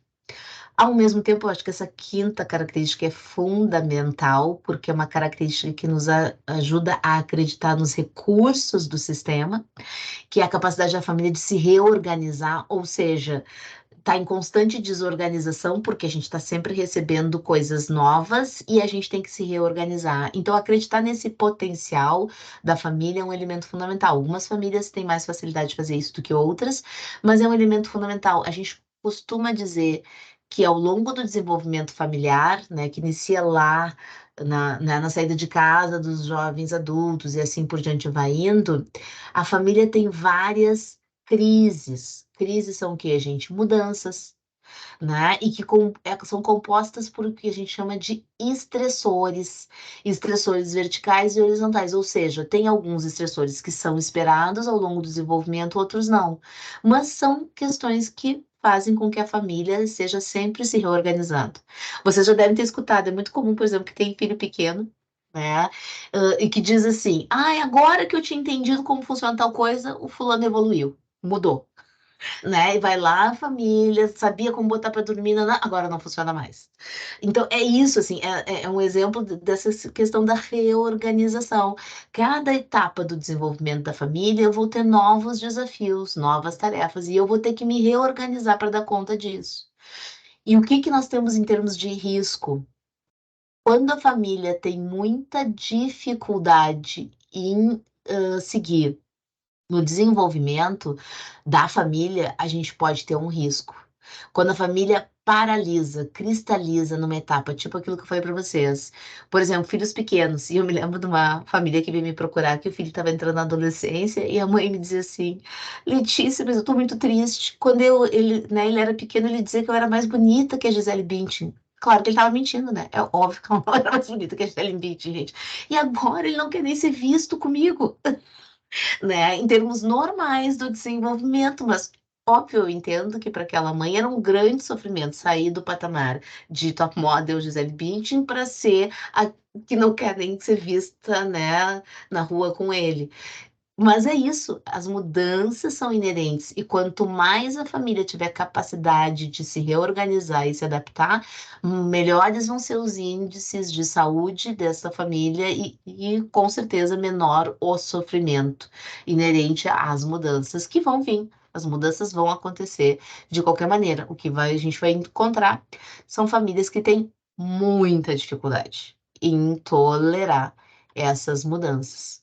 E esse vai ser talvez o diferenciador, né, a diferenciação entre eles. Outra característica que é muito importante do sistema é a capacidade que a gente diz de diferenciação, crescimento e adaptação. Ou seja, cada elemento tem suas características próprias, e aí a gente está falando da particularidade. A capacidade, o movimento normal, assim como a gente falava do desenvolvimento humano, e o que compõe o desenvolvimento humano? A independência, a autonomia é um elemento que vai acompanhando e que deve ser atingido. Na família também, a gente entende que uma das tarefas ao desenvolvimento da família é permitir a diferenciação dos membros, é permitir a autonomia, né? Iniciando na infância, de uma forma ainda muito rudimentar, aumentando na adolescência e em pleno vapor quando esses filhos atingem a idade adulta. Então, isso é muito importante que a gente possa compreender. E aí é um desafio para algumas famílias a diferenciação, porque muitas famílias entendem que a identidade vem parte do bloco e não entendem que a identidade vem composta pelas particularidades e pelas escolhas de cada um, né? Eu nunca vou me esquecer o pai de uma amiga minha que disse para ela assim na época do vestibular: tu pode escolher o que tu quiser, desde que seja medicina, odonto ou direito. Não, né? Isso não é uma escolha, né? Quer dizer, onde está a permissão da diferenciação, do eu separado do outro? Para algumas famílias é muito difícil fazer esse movimento, né? E aí, claro, isso vai causar um prejuízo muito significativo para essas pessoas, porque elas vão ficar provavelmente com muito pouca, a gente fala muito pouca diferenciação do sistema. E aí é um risco, porque uma das ideias e uma das tarefas que eu tenho enquanto família é permitir essa diferenciação. Claro que isso é uma permissão não só dos pais, cuidadores, responsáveis, mas também do sujeito que busque isso. Essa né, conexão, os dois vão ter que fazer as suas partes para que a gente possa entender isso que esteja acontecendo.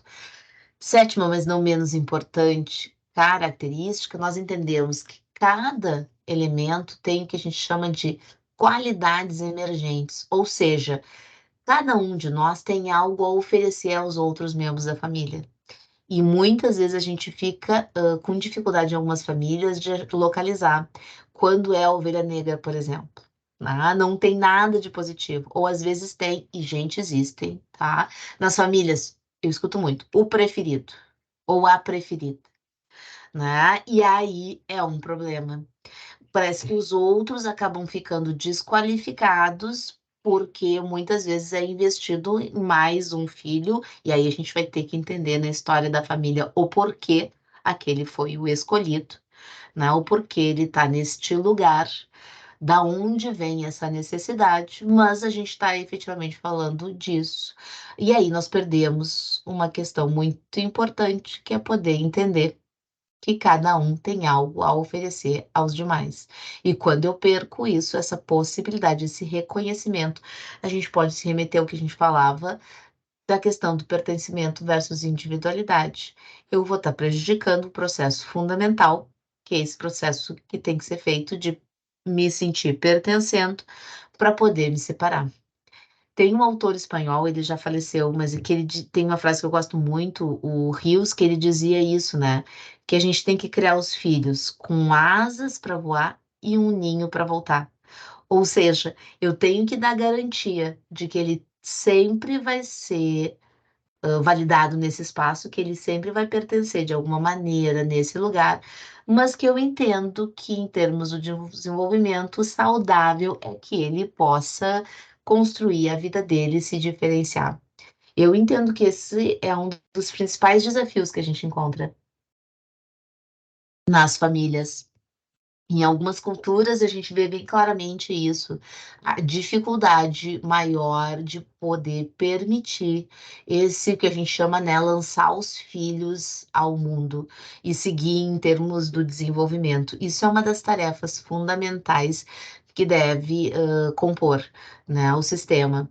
Eu costumo brincar, e tem, né, quando a gente fala da terapia de família, tem essa parte do ciclo vital dos jovens adultos, que uma das principais tarefas é essa, e eu costumo brincar que se tudo der certo, os filhos saem até os 30 de casa, porque a ideia é essa, que eles possam, né, e é a campanha que eu tenho aqui na minha casa com a minha filha, né, que eles possam se independizar e possam ir para a vida. Não que eles não possam continuar contando com os pais, história do ninho, sempre, em qualquer situação, emergência e apoio emocional, devem, óbvio, é saudável, mas que eles possam construir as suas escolhas e possam fazer da forma que eles entendam que é melhor. A gente percebe algumas famílias com muita dificuldade de tolerar as escolhas dos filhos, né? E bom, gente, faz parte do desenvolvimento, talvez não seja a escolha que eu pensei, que eu gostaria, mas isso faz parte das tarefas tolerar que os filhos façam as suas escolhas, mesmo que não sejam as escolhas dos pais. A gente percebe em algumas famílias muita dificuldade em aceitação em relação a isso. Então, é um elemento que a gente tem que estar sempre bastante atento. Outro elemento fundamental aqui é entender que o sistema funciona como um princípio da equifinalidade. O que que é isso? E, gente, isso é tão importante quando nós atendemos casais, famílias ou mesmo, né, clientes individualmente, é entender que o sistema tem uma grande e, às vezes, entendam, altíssima capacidade de se reunir em torno de uma missão coletiva ou uma finalidade comum. O problema é que nem sempre essa missão coletiva é positiva ou é saudável. A missão coletiva pode ser mantermos-nos unidos a qualquer custo, todo mundo junto, sempre junto, família em bloco. E às vezes isso vai trazer um alto nível de prejuízo, né?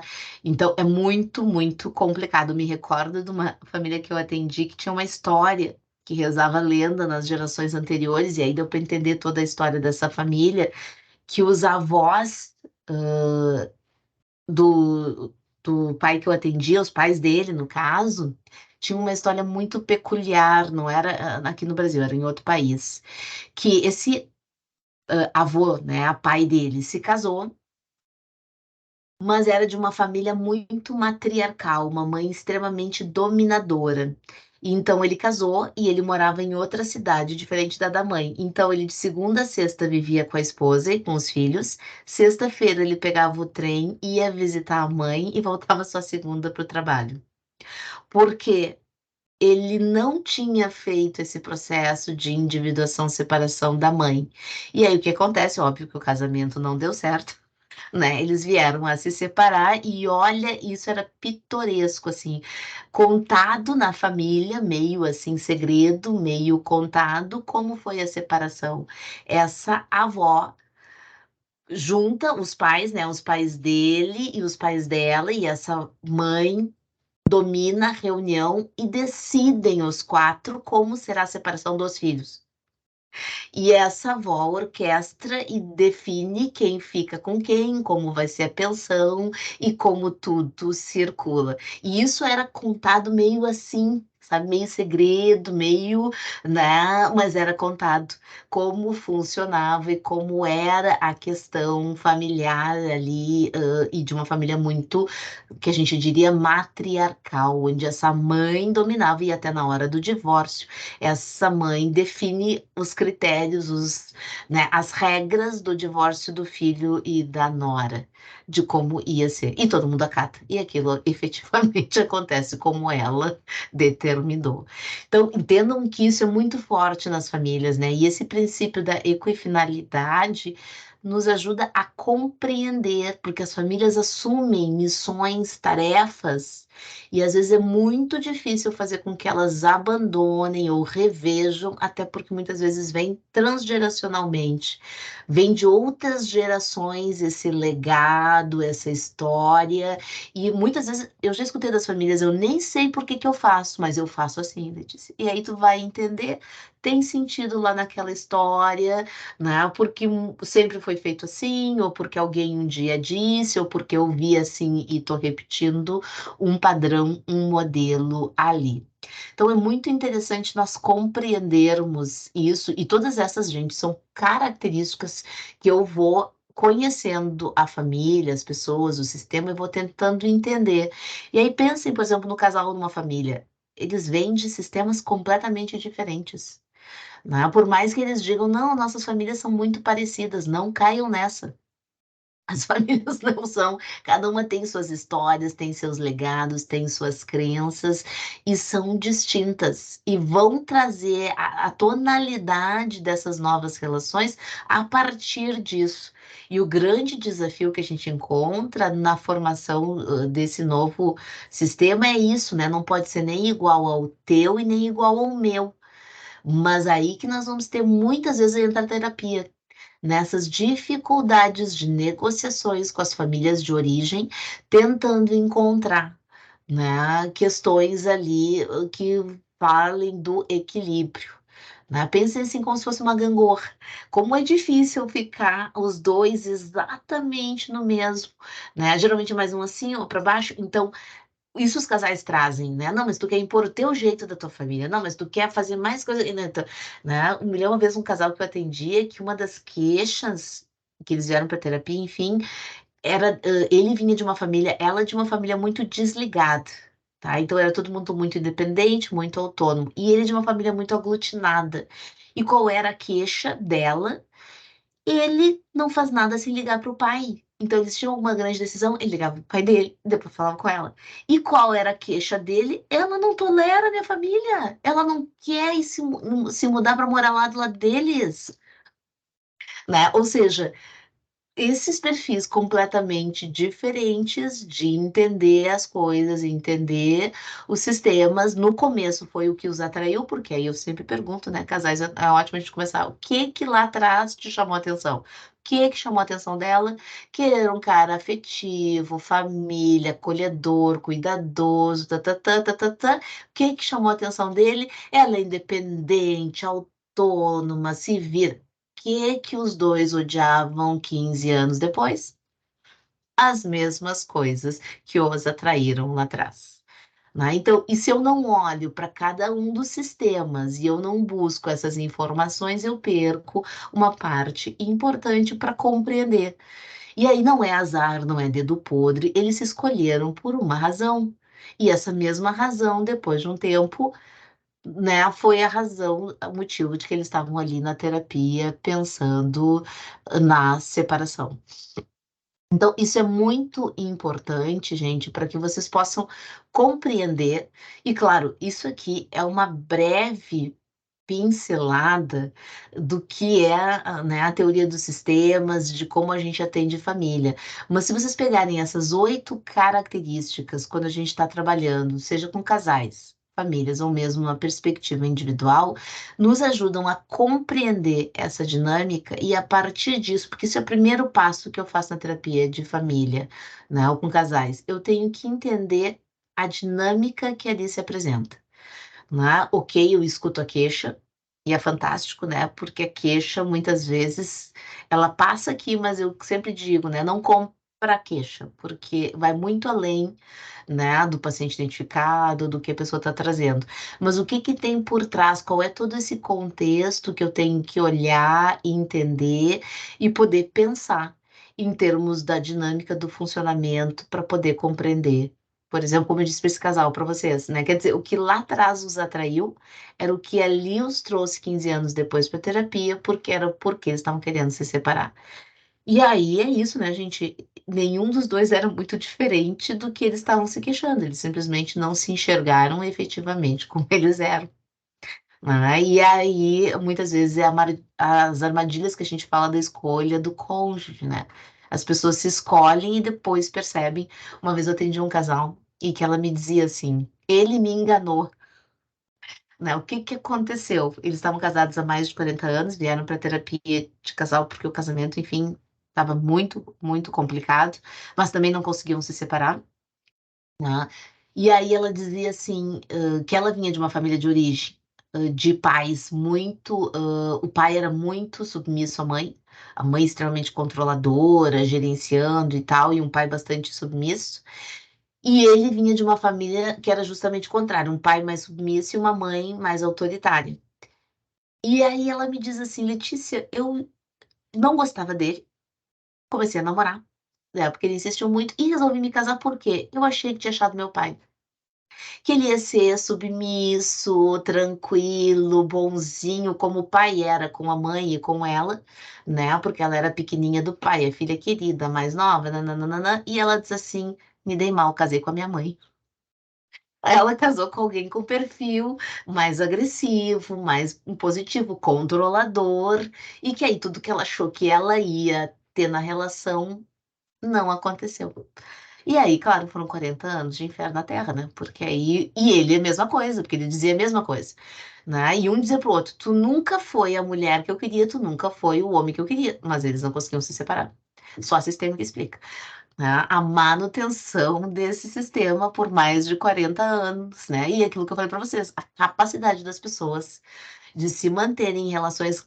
Lembram da caoticidade, daquela outra característica que eu falava para vocês aqui no item 1, né? A complexidade, a caoticidade organizada, sim, era um sistema extremamente caótico, né? Mas existia uma organização e uma manutenção que perdurou por mais de 40 anos, né, de casamento, mesmo que os dois estivessem extremamente insatisfeitos e infelizes com a relação. Então, aqui só para dar uma ideia para vocês, eu acho que seria interessante agora a gente poder abrir para as perguntas, vocês poderem perguntar. E eu trago aqui, se vocês quiserem acessar, tiverem mais, né, quiserem conteúdos de sistêmica, de terapia de casal e família, se interessarem por isso, se quiserem, posso depois mandar bibliografias também. Mas aqui vocês vão encontrar bastante conteúdo, é um canal só de conteúdos da abordagem sistêmica. Tá, então vou parar aqui de compartilhar e passar para os guris que a gente tem uns minutinhos que eu acho que podemos abrir para perguntas, né? Vou só pausar aqui o compartilhamento. Vocês já viram que eu gosto de falar, né? Então vou dar espaço para vocês, senão eu não paro mais. Depois, se quiser passar os livros, as bibliografias Passo certinho, sim, que aí a Juliana. gente compartilha ali para quem tiver interesse. Perfeito. Temos muitas bibliografias interessantes na abordagem sistêmica. Posso passar algumas coisas mais introdutórias, livros até também mais atuais que vocês conseguem, né, localizar e quem tiver interesse possa ler. Com certeza. Depois te passo, Júlia. Acho que eu vi alguém levantar a mão, a Sara, talvez. Foi sem querer. Mas eu aproveito para agradecer muito, Letícia. Foi muito, muito legal. Eu fui apertar no coraçãozinho e apertei levantar a mão. Mas muito Tranquilo, obrigada. Sara. Gostei muito. Tá ótimo. Eu vou aproveitar, então. Fiquei aqui pensando, Letícia. Eu tenho observado, assim, algumas nuances, assim, de pessoas que, mesmo após sendo pai ou mãe, se mantêm num comportamento como filhos. Perfeito. E normalmente em famílias que são aglutinadas, né? Só que aquela criança, ela não precisa de um amigo ou de um irmãozinho, precisa de um pai e de uma mãe, né? Como assim na sistêmica trabalhar isso? Porque a pessoa em geral, ela não se enxerga assim, né?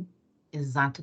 E aí é muito interessante o que tu tá falando, né, Elisete, porque é bastante comum isso, né? A gente vê assim essa transição da para parentalidade é uma transição difícil, porque eu preciso deixar de ser filho para ser pai e mãe, ocupar esse papel. E aí eu acho que um dos autores que melhor fala disso é o Salvador Minuchin. Ele é da terapia familiar estrutural e ele diz isso, ele até tem um desenho que ele bota assim, cada um tem que estar no seu andar geracional. E aí é isso que a gente percebe, e acho que é uma questão que tu traz, que eu percebo até nas minhas relações atuais, e acho que tem uma questão de momento, assim. Nós temos uma geração que os pais eram extremamente autoritários e tal, e que eu escuto muitos, pessoas da minha idade, ou mais jovens um pouco e tal, não vou repetir os meus pais. Aí vai pro extremo oposto. E esses tempos eu estava escutando, gente, uma família dizendo assim, não, porque nós planejamos uma viagem de férias lá, sei lá, era Havaí, tá? Um negócio super legal. Mas aí falamos pra fulaninha de 3 anos e a fulaninha começou a chorar. Porque a fulaninha, o sonho dela é ir pra Disney. Então, olha o que a família fez, olha o nível de loucura. Cancelou tudo, perdeu dinheiro e mudaram pra Disney. Porque a fulana de 3 anos decidiu que ela queria conhecer a Disney. Afinal, ela não tinha tempo, né? Só 3 anos. Ela não tinha que conhecer aquele ano a Disney. Aí a família fez um roteiro horroroso, foi pra Nova York com negativo 20. Não entendeu? Porque era a época do. Foi um caos, aí foram, sei lá que outra, né? Foram pra Disney. Um horror, assim, viagem dos infernos. Mas nessa lógica que tu tá dizendo, né, Elis, é tipo que, tipo assim, fulano tem que decidir. Então, é um desafio para nós enquanto terapeutas, porque nós temos que trabalhar com práticas educativas. Eu trabalho muito isso com os pais, assim. Com a questão, né, não é à toa que tá tão em voga a educação parental, porque são. Realmente, nós temos uma geração de pais muito perdidos. E isso é uma máxima, né? Pai não é amigo. Amigos, eles têm vários, pai e mãe é um, né? Então, a gente tem que poder trabalhar com as famílias e clarificar muitas vezes essas questões, porque senão há uma atrapalhação de papéis. E aí fica muito difícil, porque eles precisam ter regras claras, né? Isso o Minuti fala, né? Dos limites nítidos, claros, ou seja, cada um no seu andar geracional, senão a gente vai ter o que a gente chama de um filho parentalizado. É um filho que está num lugar e numa posição que ele não dá conta e que acaba sendo muito pesado. Né? Eu me lembro de um caso que a gente já recebeu uma vez no serviço escola, foi uma família assim, muito atrapalhada, os pais tinham se separado e a mãe criou uma teoria, que até hoje eu não sei se é verdade ou não, que o marido largou ela para ficar com uma pessoa, enfim, e segundo ela, a pessoa era uma prostituta. E ela fez o favor de contar isso pro filho de 8 anos. Compartilhar todas as expectativas dela, as ideias, e botar no grupo de WhatsApp das mães, que é do grupo dos infernos, né, do WhatsApp. Então, assim, a criança estava exposta a um nível de informação que ela não precisava ter. Não interessa se a moça era ou não era, não cabe a nós julgar. Mas expor a criança nisso, e aí ela completou dizendo, e é por isso que teu pai não está nos dando muito dinheiro, porque ele tem que sustentar essa nova mulher. E a criança veio, assim, uma das crianças mais ansiosas que eu já vi. O nível de ansiedade desse menino de 8 anos era algo, assim, que batia, né, nas alturas. E aí ele vinha, assim, com coisas tipo... eles convidavam tanto o pai e a mãe pra jantar fora. Daí ele dizia assim, não, mãe, a gente não pode. Como assim, filho? Deixa eu ver aqui o celular, no teu aplicativo do celular. A gente não... Vamos ver o teu saldo. A gente não tem dinheiro, mãe. Não dá. E aí ele chegava no restaurante, gente, e pedia o prato mais barato do cardápio. Porque ele estava preocupado que não ia chegar o dinheiro. Entendem? Assim, era um menino que veio super ansioso, porque ele estava super exposto a questões que ele não tinha como dar conta, e foi uma das questões que a gente trabalhou com essa mãe. Encaminhamos ela também para terapia, porque quem precisava era muito mais ela do que ele. Porque realmente ela expôs ele a conteúdos que ele não tinha como dar conta naquele momento. E isso é uma coisa que parece tão básica, mas que eu me vejo muito fazendo na clínica e dizendo para os pais: olha, esse conteúdo não é adequado tu discutir com teu filho. Olha, ele só tem 7 anos, ele não entende. Ele tem, a gente volta lá para Piaget, ele tem um pensamento concreto. Pensamento concreto, daí ele diz para a criança assim: ah, porque eu vou te dar, mas a criança já entendeu, né? Vai me dar alguma coisa. E não dá para fazer esse tipo de coisa. A gente tem que entender, e muito que eu explico para os pais é desenvolvimento. Vamos entender desenvolvimento, vamos entender o que ele tem condições de compreender. Né? Eu me lembrei de um caso, uma vez que eu recebi uma mãe, eu atendi ela, não era família, e ela tinha uma menina de 5 anos, e por vir de uma família muito desligada, onde ela não foi cuidada, ela tinha muita dificuldade em poder cuidar da filha. E aí a filha tinha crise de bico, uma criança de 5 anos tem, né, gente? E aí ela me diz assim, Letícia, eu tenho certeza que ela me odeia. Eu, como assim? Não, ela me odeia e ela faz de propósito. Aí eu comecei a explicar Piaget, desenvolvimento, ela me olhou assim, então tu tá me dizendo que ela não me odeia? E que isso é normal do desenvolvimento?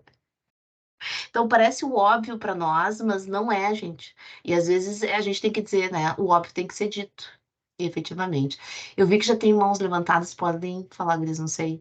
Eu até me inscrevi ali. Eu acho bem Virginia. interessante. Eu acho que é a primeira vez assim que eu tô entrando em contato com um debate sobre a sistêmica, né? Uhum. Eu já trabalho há bastante tempo na área social, mas eu achei bem interessante assim essa abordagem para um início de conversa, assim, né?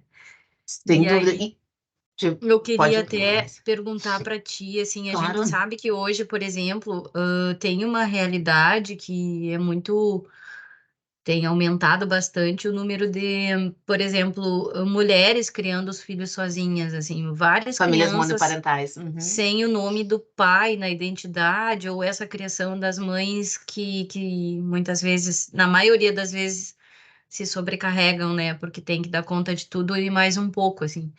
E aí eu queria saber assim um pouco sobre a tua visão em relação a isso. Esses dias eu participei também do encontro nacional de adoções, né, de crianças, Uhum, assim. uhum.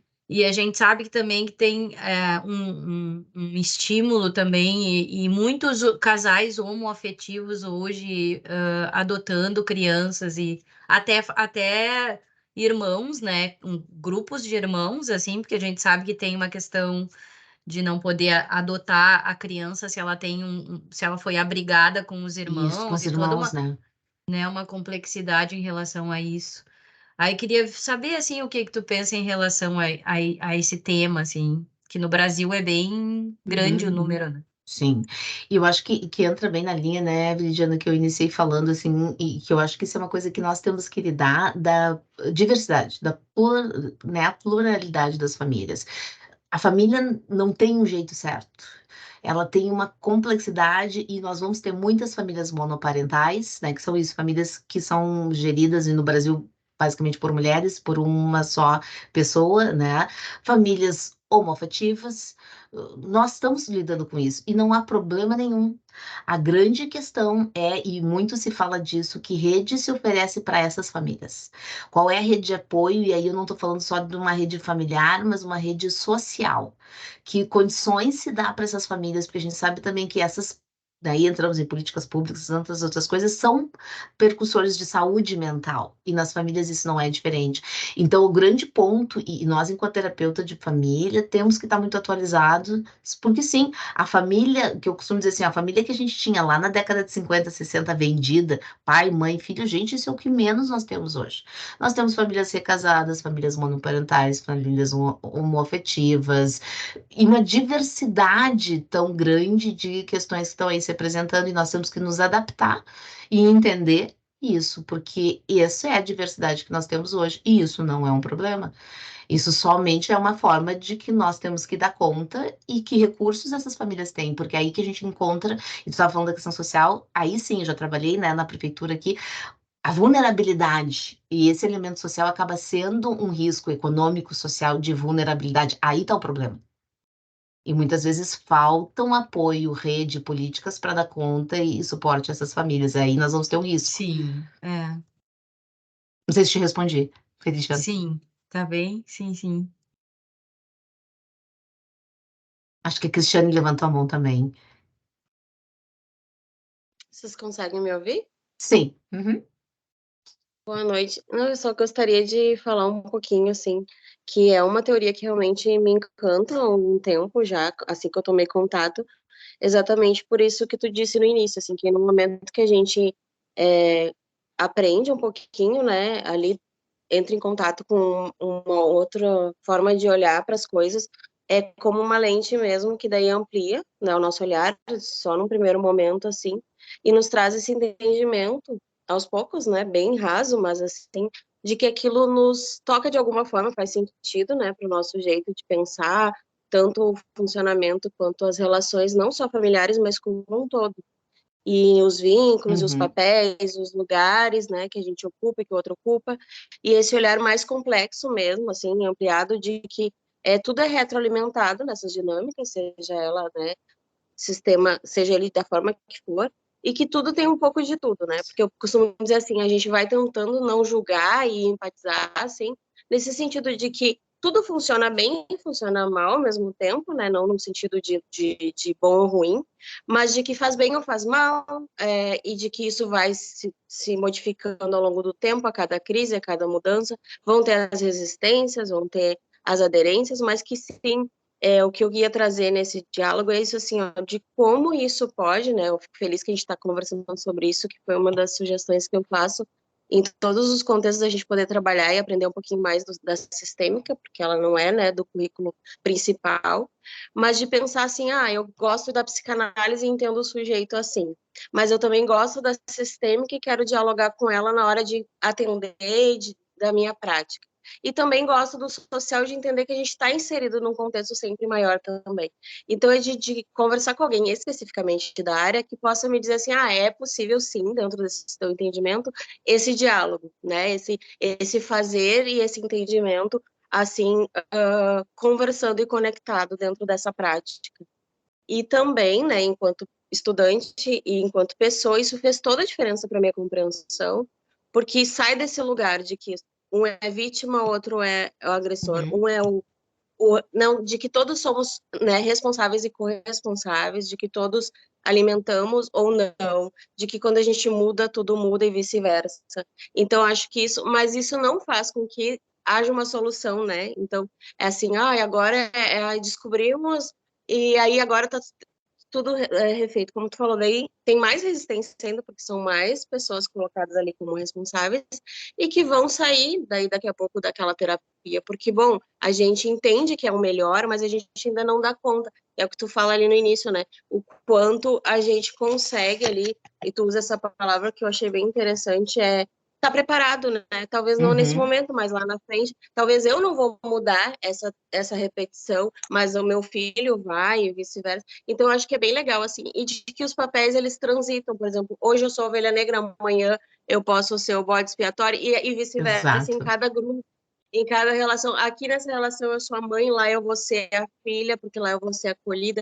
Então, acho que é bem legal isso de repensar e de rearranjar para fazer funcionar ou não, né? Ou sair e buscar uma nova alternativa, mas de pensar assim, ó, que é o que eu ia trazer, assim. Quando um lugar está ocupado, não tem como outro ocupar.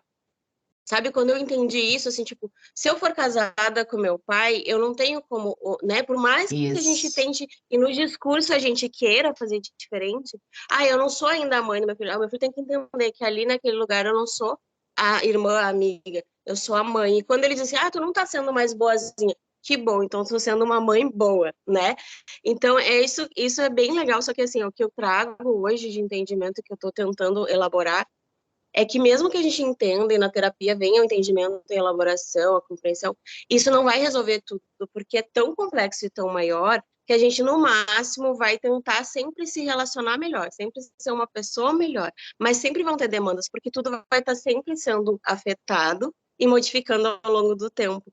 Então, essa reflexão eu queria saber de ti, que é da área, se tem como ter essa conversa, se ela faz sentido, porque eu recém estou, né, na caminhada aí no raso, do oceano, então, de também buscar essas indicações e poder aprender mais sobre, porque eu vou te ser sincera, eu já tentei pesquisar, e não é tão simples assim a gente ter contato com realmente a fonte do que realmente é a terapia da psicologia, porque hoje em dia ela está muito atravessada por muitas coisas, muito senso comum e muitas outras pós-terapias familiares aí, então, acho que é bem importante nesse sentido, essa contaminação, né? Obrigada. Perfeito, Cristiane. Não, acho que tu traz um ponto bem importante, por isso eu vou indicar para as gurias, porque também é isso, né, gente? Acho que temos muito conteúdo de acesso, mas não necessariamente conteúdo positivo, ou que efetivamente seja científico.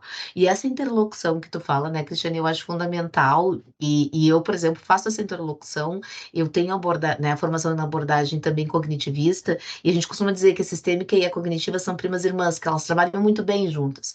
E eu vejo que essa interconexão, ela é muito possível, né? Que vocês possam se interessar por mais de uma área e conversar com isso, porque eu também acho assim, não tem, e eu acho que esse é um desafio que às vezes a gente ainda encontra, não tem uma abordagem melhor do que a outra, existe uma abordagem que eu entendo que para mim faz mais sentido do que a outra. Eu acho que isso é uma questão muito importante que a gente possa compreender e entender, e também entendo que às vezes alguma abordagem faz mais sentido para algum cliente do que para outro. Isso também acontece. Agora, eu acho que tu fala é muito importante, até porque, por exemplo, a sistêmica, e hoje não deu tempo de entrar, mas se a gente for falar da história da terapia familiar, ela vem de origem com psicanalistas. Eram todos da psicanálise que migraram para a terapia sistêmica lá no pós-guerra, da Segunda Guerra Mundial, na Europa, por uma série de questões. Então, nada vem do nada, né, gente? As coisas têm uma história, têm uma origem, e eu acho que nós temos que entender e ver como para nós isso faz sentido. Agora, eu entendo que tu tá trazendo, né, Cristiane, é complexo, e eu costumo dizer, né, família, todo mundo tem alguma referência, todo mundo vem de alguma.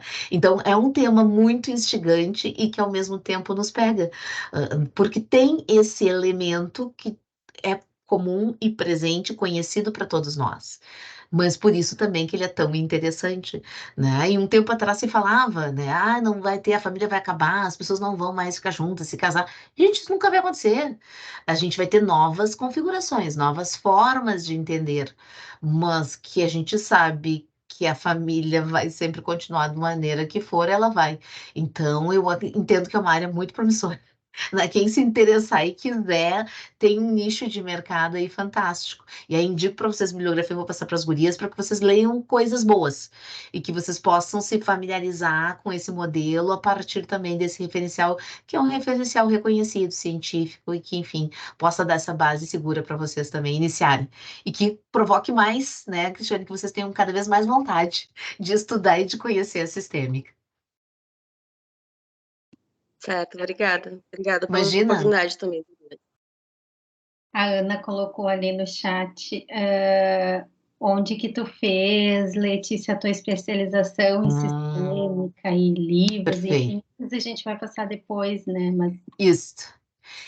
E nós estamos muito bem servidos, gente, aqui no Rio Grande do Sul. Nós temos excelentes Porto Alegre, vocês podem escolher excelentes centros de formação, né? Eu posso passar para os guris onde eu fiz a minha ali, enfim, mas nós temos excelentes locais, centros aqui de formação em Porto Alegre, Rio Grande do Sul, mesmo online, que estão funcionando super bem. Então, nós somos privilegiados em termos, por exemplo, esses tempos antes da pandemia, fui convidada para dar umas aulas, gente, em Maceió. Por quê? Porque não tem terapeuta de família, quase no Nordeste. Tá? E fui eu e uma colega para dar aula em Maceió, porque não tinha terapeutas lá de casal e família. Então, o Rio Grande do Sul, mesmo que nós tenhamos toda essa questão que vocês trouxeram, que infelizmente muitas graduações tiraram do currículo, ainda tem muita gente trabalhando com sistêmica e muita gente boa e centros de formação em outros estados do Brasil nós não encontramos. Né? Então, nós somos privilegiados. Temos que também valorizar isso, né? O acesso que vocês vão poder ter, que é um acesso muito bom.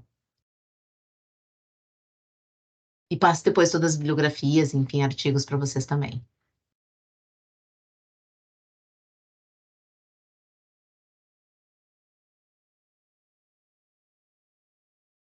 Gente, mais alguma pergunta? Temos uns minutinhos aí, espero alguma dúvida, alguma coisa que vocês querem clarificar. Eu entendo que foi pouca coisa, porque infelizmente eu tive que escolher uma partezinha para falar para vocês e pensando, né, em ouvintes que talvez não tivessem lido muito ou nada sobre a sistêmica, trazendo assim algum conteúdo que fizesse sentido. Eu estava comentando um pouco antes sobre a questão do limite, como às vezes os pais exigem comportamentos dos filhos que eles mesmos apresentam, né, assim, e não mudam, assim. E eu vejo muito isso no meu estágio, assim, eu faço estágio básico num projeto da Unicinos, que é o Educas, no caso.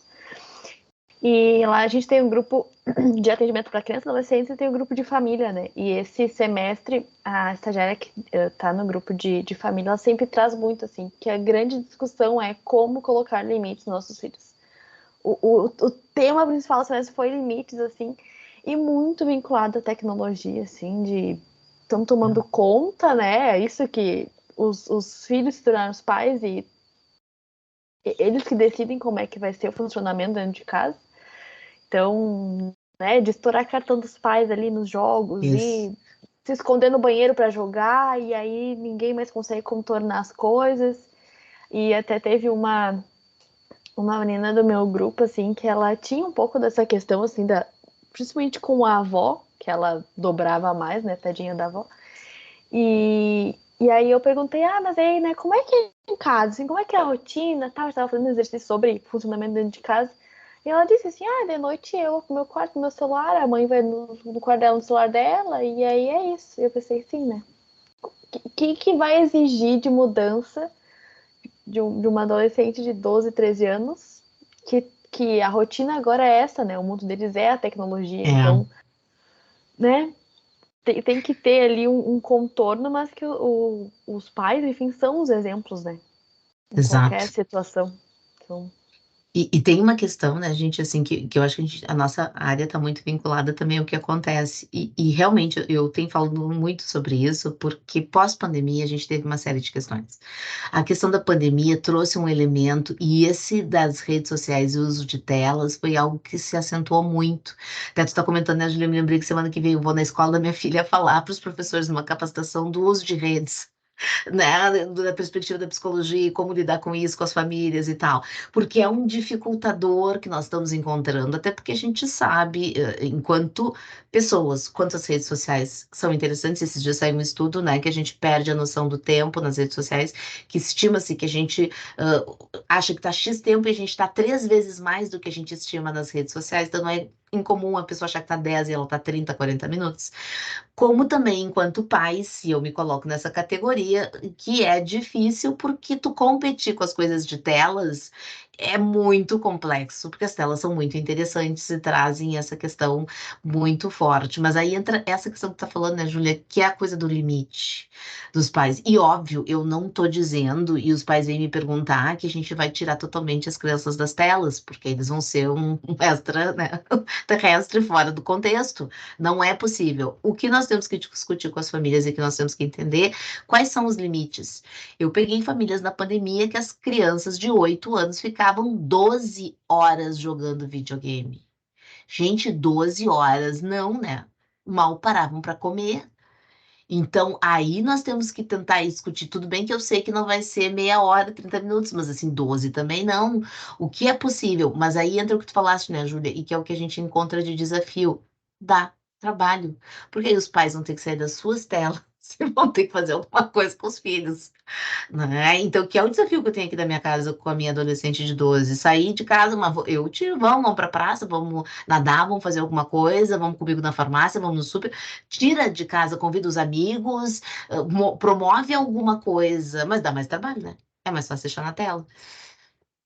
Então, essa é uma discussão que a gente poderia passar a noite aqui fazendo, porque ela é um tema, e vocês vão encontrar, vocês daqui a pouco estão nos estágios de clínica, o que é recorrente na prática, dessa questão. Acho que é muito importante. E a gente tem que estar, sim, atento a isso também.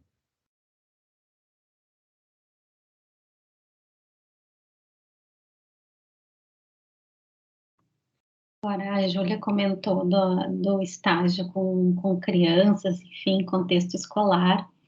Fiquei pensando no quanto na sala de aula também existe um sistema, né? O quanto isso também impacta no aluno, isso, né? Eu, junto com a Júlia também fiz estágio numa escola, a Júlia não uma escola, mas com um ambiente, né, de alunos, enfim, mas o quanto também se assume papéis dentro da sala de aula, dentro da escola, e isso quanto reverbera também na família, né? Sem dúvida.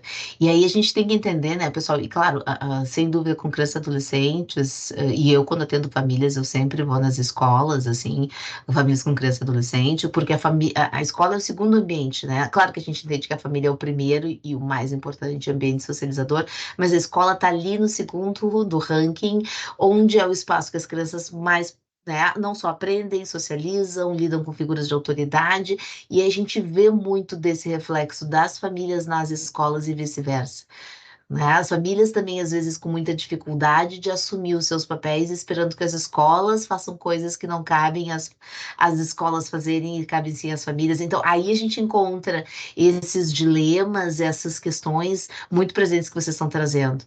E aí, muitas vezes, dá uns embates.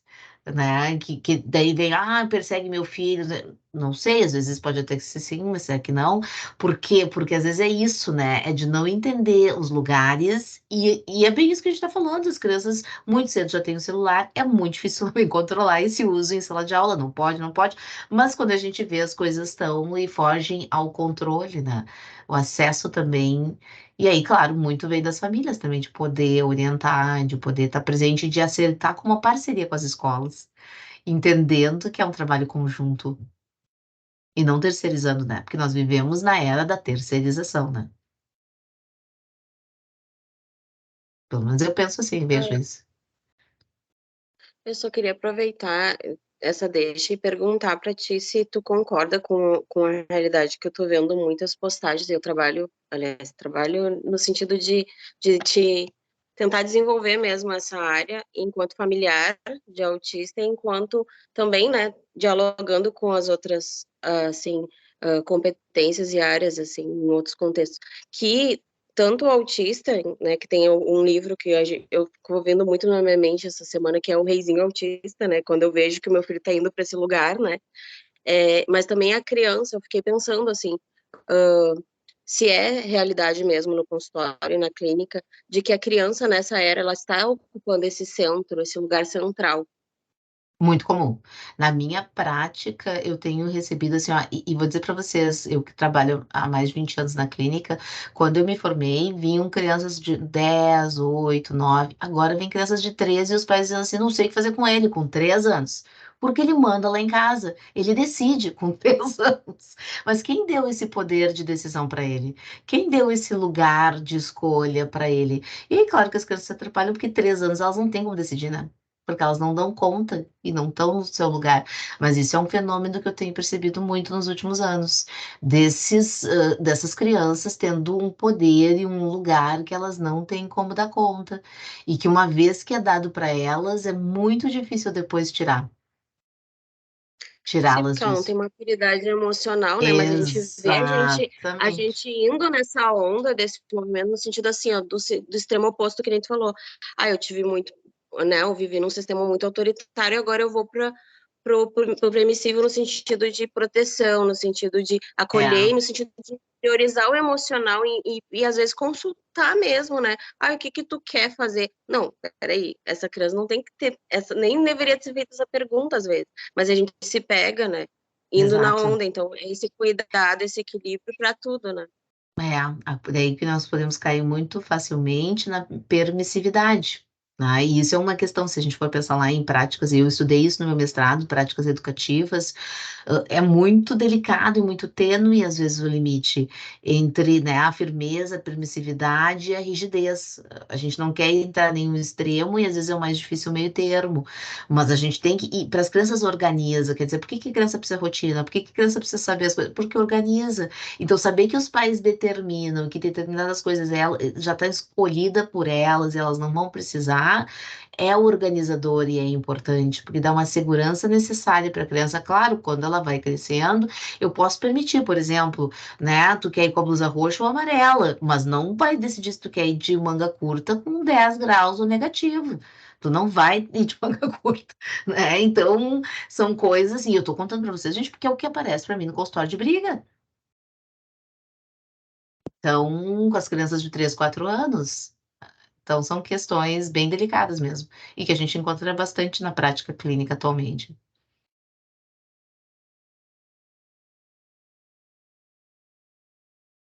Mais alguma questão, elogio, comentário? A gente vai encerrando, né? Que já tá chegando no horário também. Mas antes de encerrar, eu queria convidar para quem puder abrir a câmera para a gente tirar uma foto virtual, né? Tirar um print da tela para a gente deixar registrado esse momento. E poder contribuir aqui com a nossa foto coletiva.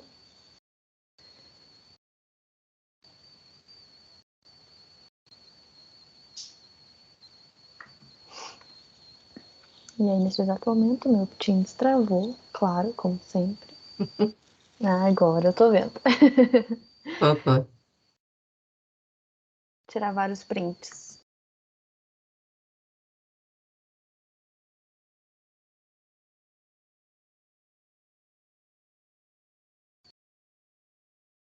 Muito obrigada, gente. Agradeço, então, a participação de vocês, os comentários, né? Quem abriu o microfone para falar, muito obrigada. Isso tem ainda sido um pouco raro, né, nesse mundo virtual aí. E obrigada, Letícia, por ter topado o convite novamente, né? Que venham novos convites, novas possibilidades aqui de tu poder trazer teu conhecimento um pouquinho pra gente. Perfeito, eu que agradeço, Cris, né? Obrigado pelo convite do Lápis. E fico à disposição, se vocês quiserem, quiserem esse espaço, eu me disponho a voltar, para a gente poder discutir mais, conversar sobre a sistêmica. Tá ótimo, muito obrigada. Uma boa Boa noite a Boa todos. noite. E amanhã temos nosso último momento da jornada. A gente espera vocês. Ah.